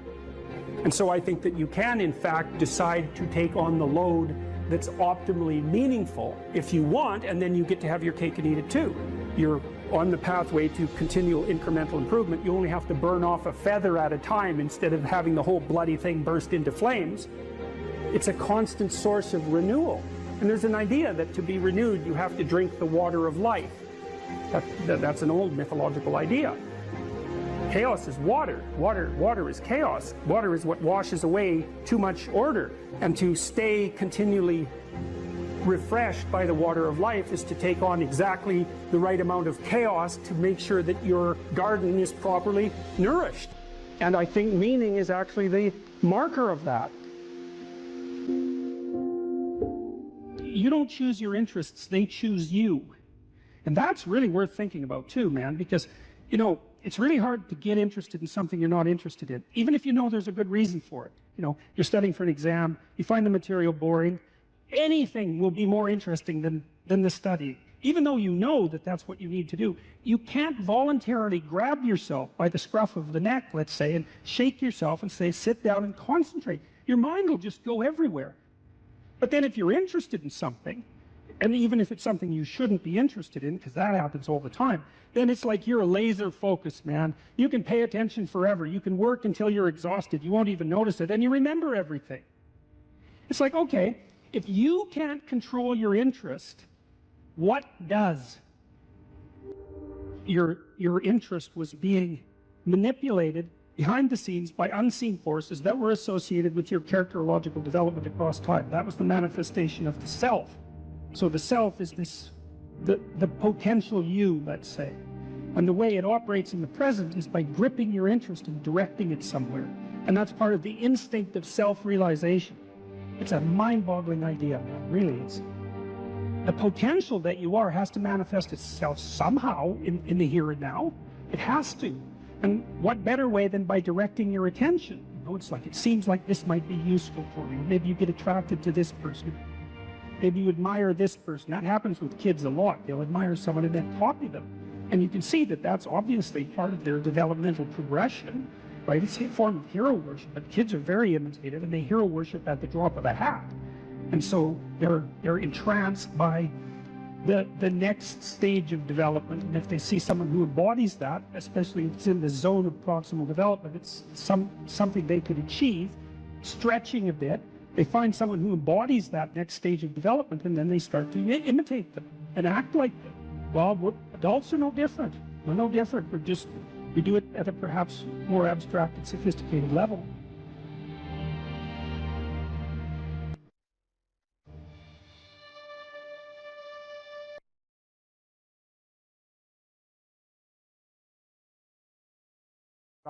I wouldn't consider myself either naive or a particularly optimistic person. I don't think I'm either of those. But this isn't actually an idea. This is one of the only ideas that I've ever found that I really believe to be rock solid. I actually think that it's true. And it's very optimistic, because it says you can use your sense of meaning to calibrate your progress through life. But there's rules. You have to aim at the highest possible good that you can conceive. Now, and that's subject to update, because what the hell do you know? But you start by aiming at the star you can see rather than the dimmer one that you can't yet perceive. And then you decide that you're going to do that honestly, right? That's a big decision. So the first decision, I think, in some sense, is a decision of love. You're going to decide that being is worthwhile and that you're going to work for its betterment. And that's a decision that's based on love. And the second decision is based on truth. Having made that decision, you're going to play a straight game. Having made those two decisions, I think that you can allow your sense of meaning to calibrate your pathway. And then what's so interesting is that you hit a state that's as close to paradisal as you're going to hit right away, because being engaged like that, it's better to be engaged in the solution of a complex problem than not to have a problem at all. And that's no different than saying it's better for there to be being than non-being, because being is a problem. And so if you want to have no problems, then you have no being. And you could say, well, being is so miserable that maybe that's the route we should take. And fair enough, but maybe you can have your cake and eat it too. You can have the damn problem. It can be a problem worth solving, and you can be so engaged in solving the problem that it justifies the fact that the problem exists. And then you get to have the problem and the solution at the same time, and maybe that's better than not having the problem at all. And I believe that, because one of the things I have seen, and I've seen this being so interesting when I've been lecturing to people, especially more recently, and this is also manifested itself on YouTube. I'm talking to people a lot about responsibility, and it's young men in particular that seem to be responding to that. And I think that's partly because I think that young women, in some sense, have their responsibility map already laid out for them. It's also less voluntary in some sense for women, because they have more complicated problems to solve in the first part of their life, right? Because they have to get the family problem solved. But whatever. I've been talking in a very delineated manner about responsibility, which is a strange thing to sell to people, but responsibility is what gives your life meaning. And so then you might say, well, then take on ultimate responsibility. And what happens? You have an ultimately meaningful life. And then you might say, well, if your life is ultimately meaningful, doesn't matter if it's punctuated by tragedy or even predicated on tragedy. It's worth it. And I think that's true. And everything I've seen indicates to me that's true. Every time I get my clients to take on more responsibility, and it isn't an injunction. You're a bad person, you should take on responsibility. It has nothing to do with that. You can define the damn responsibility. It isn't something that someone else should impose on you. It's not a matter of doing what you should do in some abstract manner. It's not that. It's the choice of what game you're going to play. And you can play the game of the seeker, I would say, and if you play that game, then everyone wins. And it's the best game you can play. And so the answer, in some sense, to the tragedy of life, to the catastrophe of life, to the fall, is to adopt the responsibility of mortality that goes along with that, and to play that game maximally. And paradoxically, it's in the willingness to do that the solution emerges. And I have done my best with every single thing I've talked to you guys about. I have done my best to do what Dostoevsky does in his novels, which is I make a proposition and then I spend months or years trying to figure out if I can take the bloody thing apart, if there's something wrong with it, because I want to find out. I want to hit it with a hammer and see if it breaks. And what I've been trying to do is to tell you all the things that I've gathered, let's say, or laid out or articulated or discovered over the last 30 years that I have not been able to break with the biggest hammer that I could take to them. And I guess that's the fundamental one, is that I believe that the idea that lurks in these images, derived from very different cultures, it's the same idea. Life is suffering. Right. Indisputable. What do you do about that? You voluntarily accept it and then strive to overcome the suffering that's a consequence of that. And you do that for you, and you do that in a way that makes it better for other people. And then that works. And one question might be, well, how well does it work? And the answer is, the only way that you can find out is by trying it. That's it. That's the existential element of it. The proof is to be derived by the incarnation of the attitude in your own life. No one can tell you how it will work for you. It's the thing that your destiny is to discover that. And you have to make the decisions to begin with. It's like, because you can't do this without commitment. You have to commit to it first. That's the act of faith that Kierkegaard was so insistent upon. You have to say, I'm going to act as if being is good. I'm going to act as if truth is the pathway to enlightenment. I'm going to act as if I should pursue the deepest meaning possible in my life. And there's reasons to do none of those. They're real reasons. So it's really a decision.